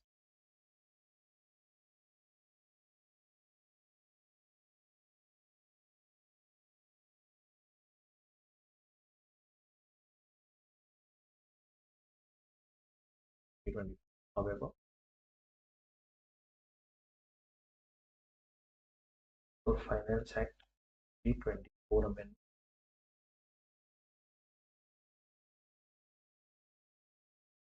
any income property, even if done as a business,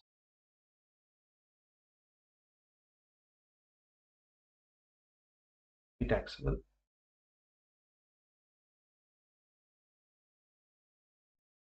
Very important, guys. Next time you file some return for a client, even if he says I'm doing it as a business, please tax it under which head? IHB.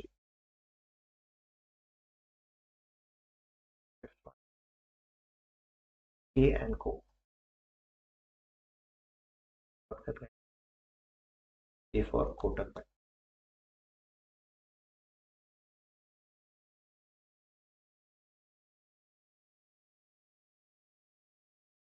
Bank guarantee for business was obtained by making a deposit to the bank. So basically, as part of your business, you wanted a bank guarantee. For that, you made a deposit with the bank. Interest earned such deposit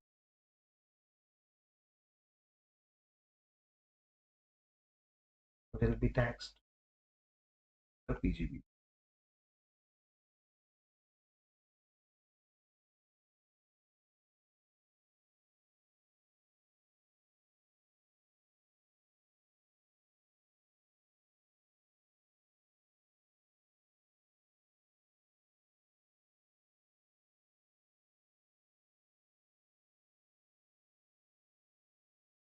ICDS is very simple, guys. ID is a formality.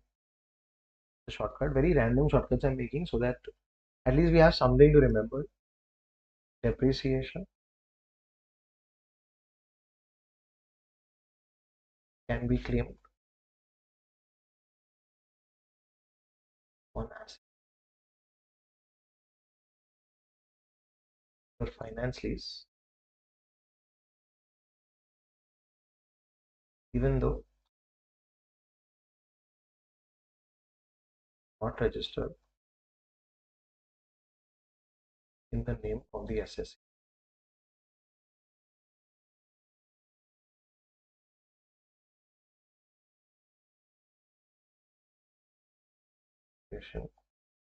Can be claimed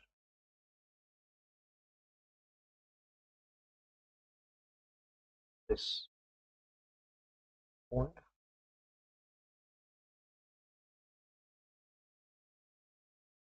to use the asset.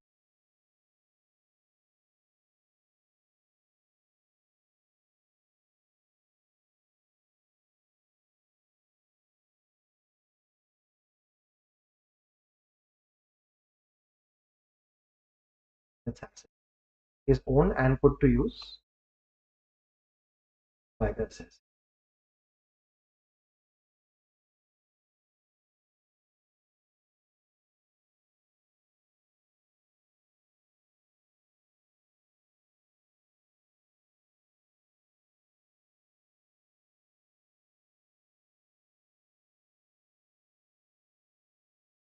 Alright, guys. So this is where we end our session. For people who have to immediately leave for the office, guys, no problem. For the others, guys, we just take stock of what we've done today. We've done a lot of exempt incomes. Yes, so we'll recap that tomorrow. But we've done a lot of exempt incomes. Just checking, guys. Starting from agriculture, which is 10.1, we reached till reverse mortgage 10.43. We'll write a few tomorrow and we'll also understand a few more tomorrow. Then we did scheme of partial integration. Guys, that applies when you have both agriculture income also and taxable income. We've not written it, but we'll write that in rates of taxes. And then we've also done three more case laws today, guys. One is Chennai properties, one is ICDS, and one is K and property. Yes. On that note, we finished the session. We've done six case laws already, and almost towards the end of chapter number 2. Tomorrow, this chapter will continue, and we'll start another chapter, which is chapter number 3. See you guys at 6:30.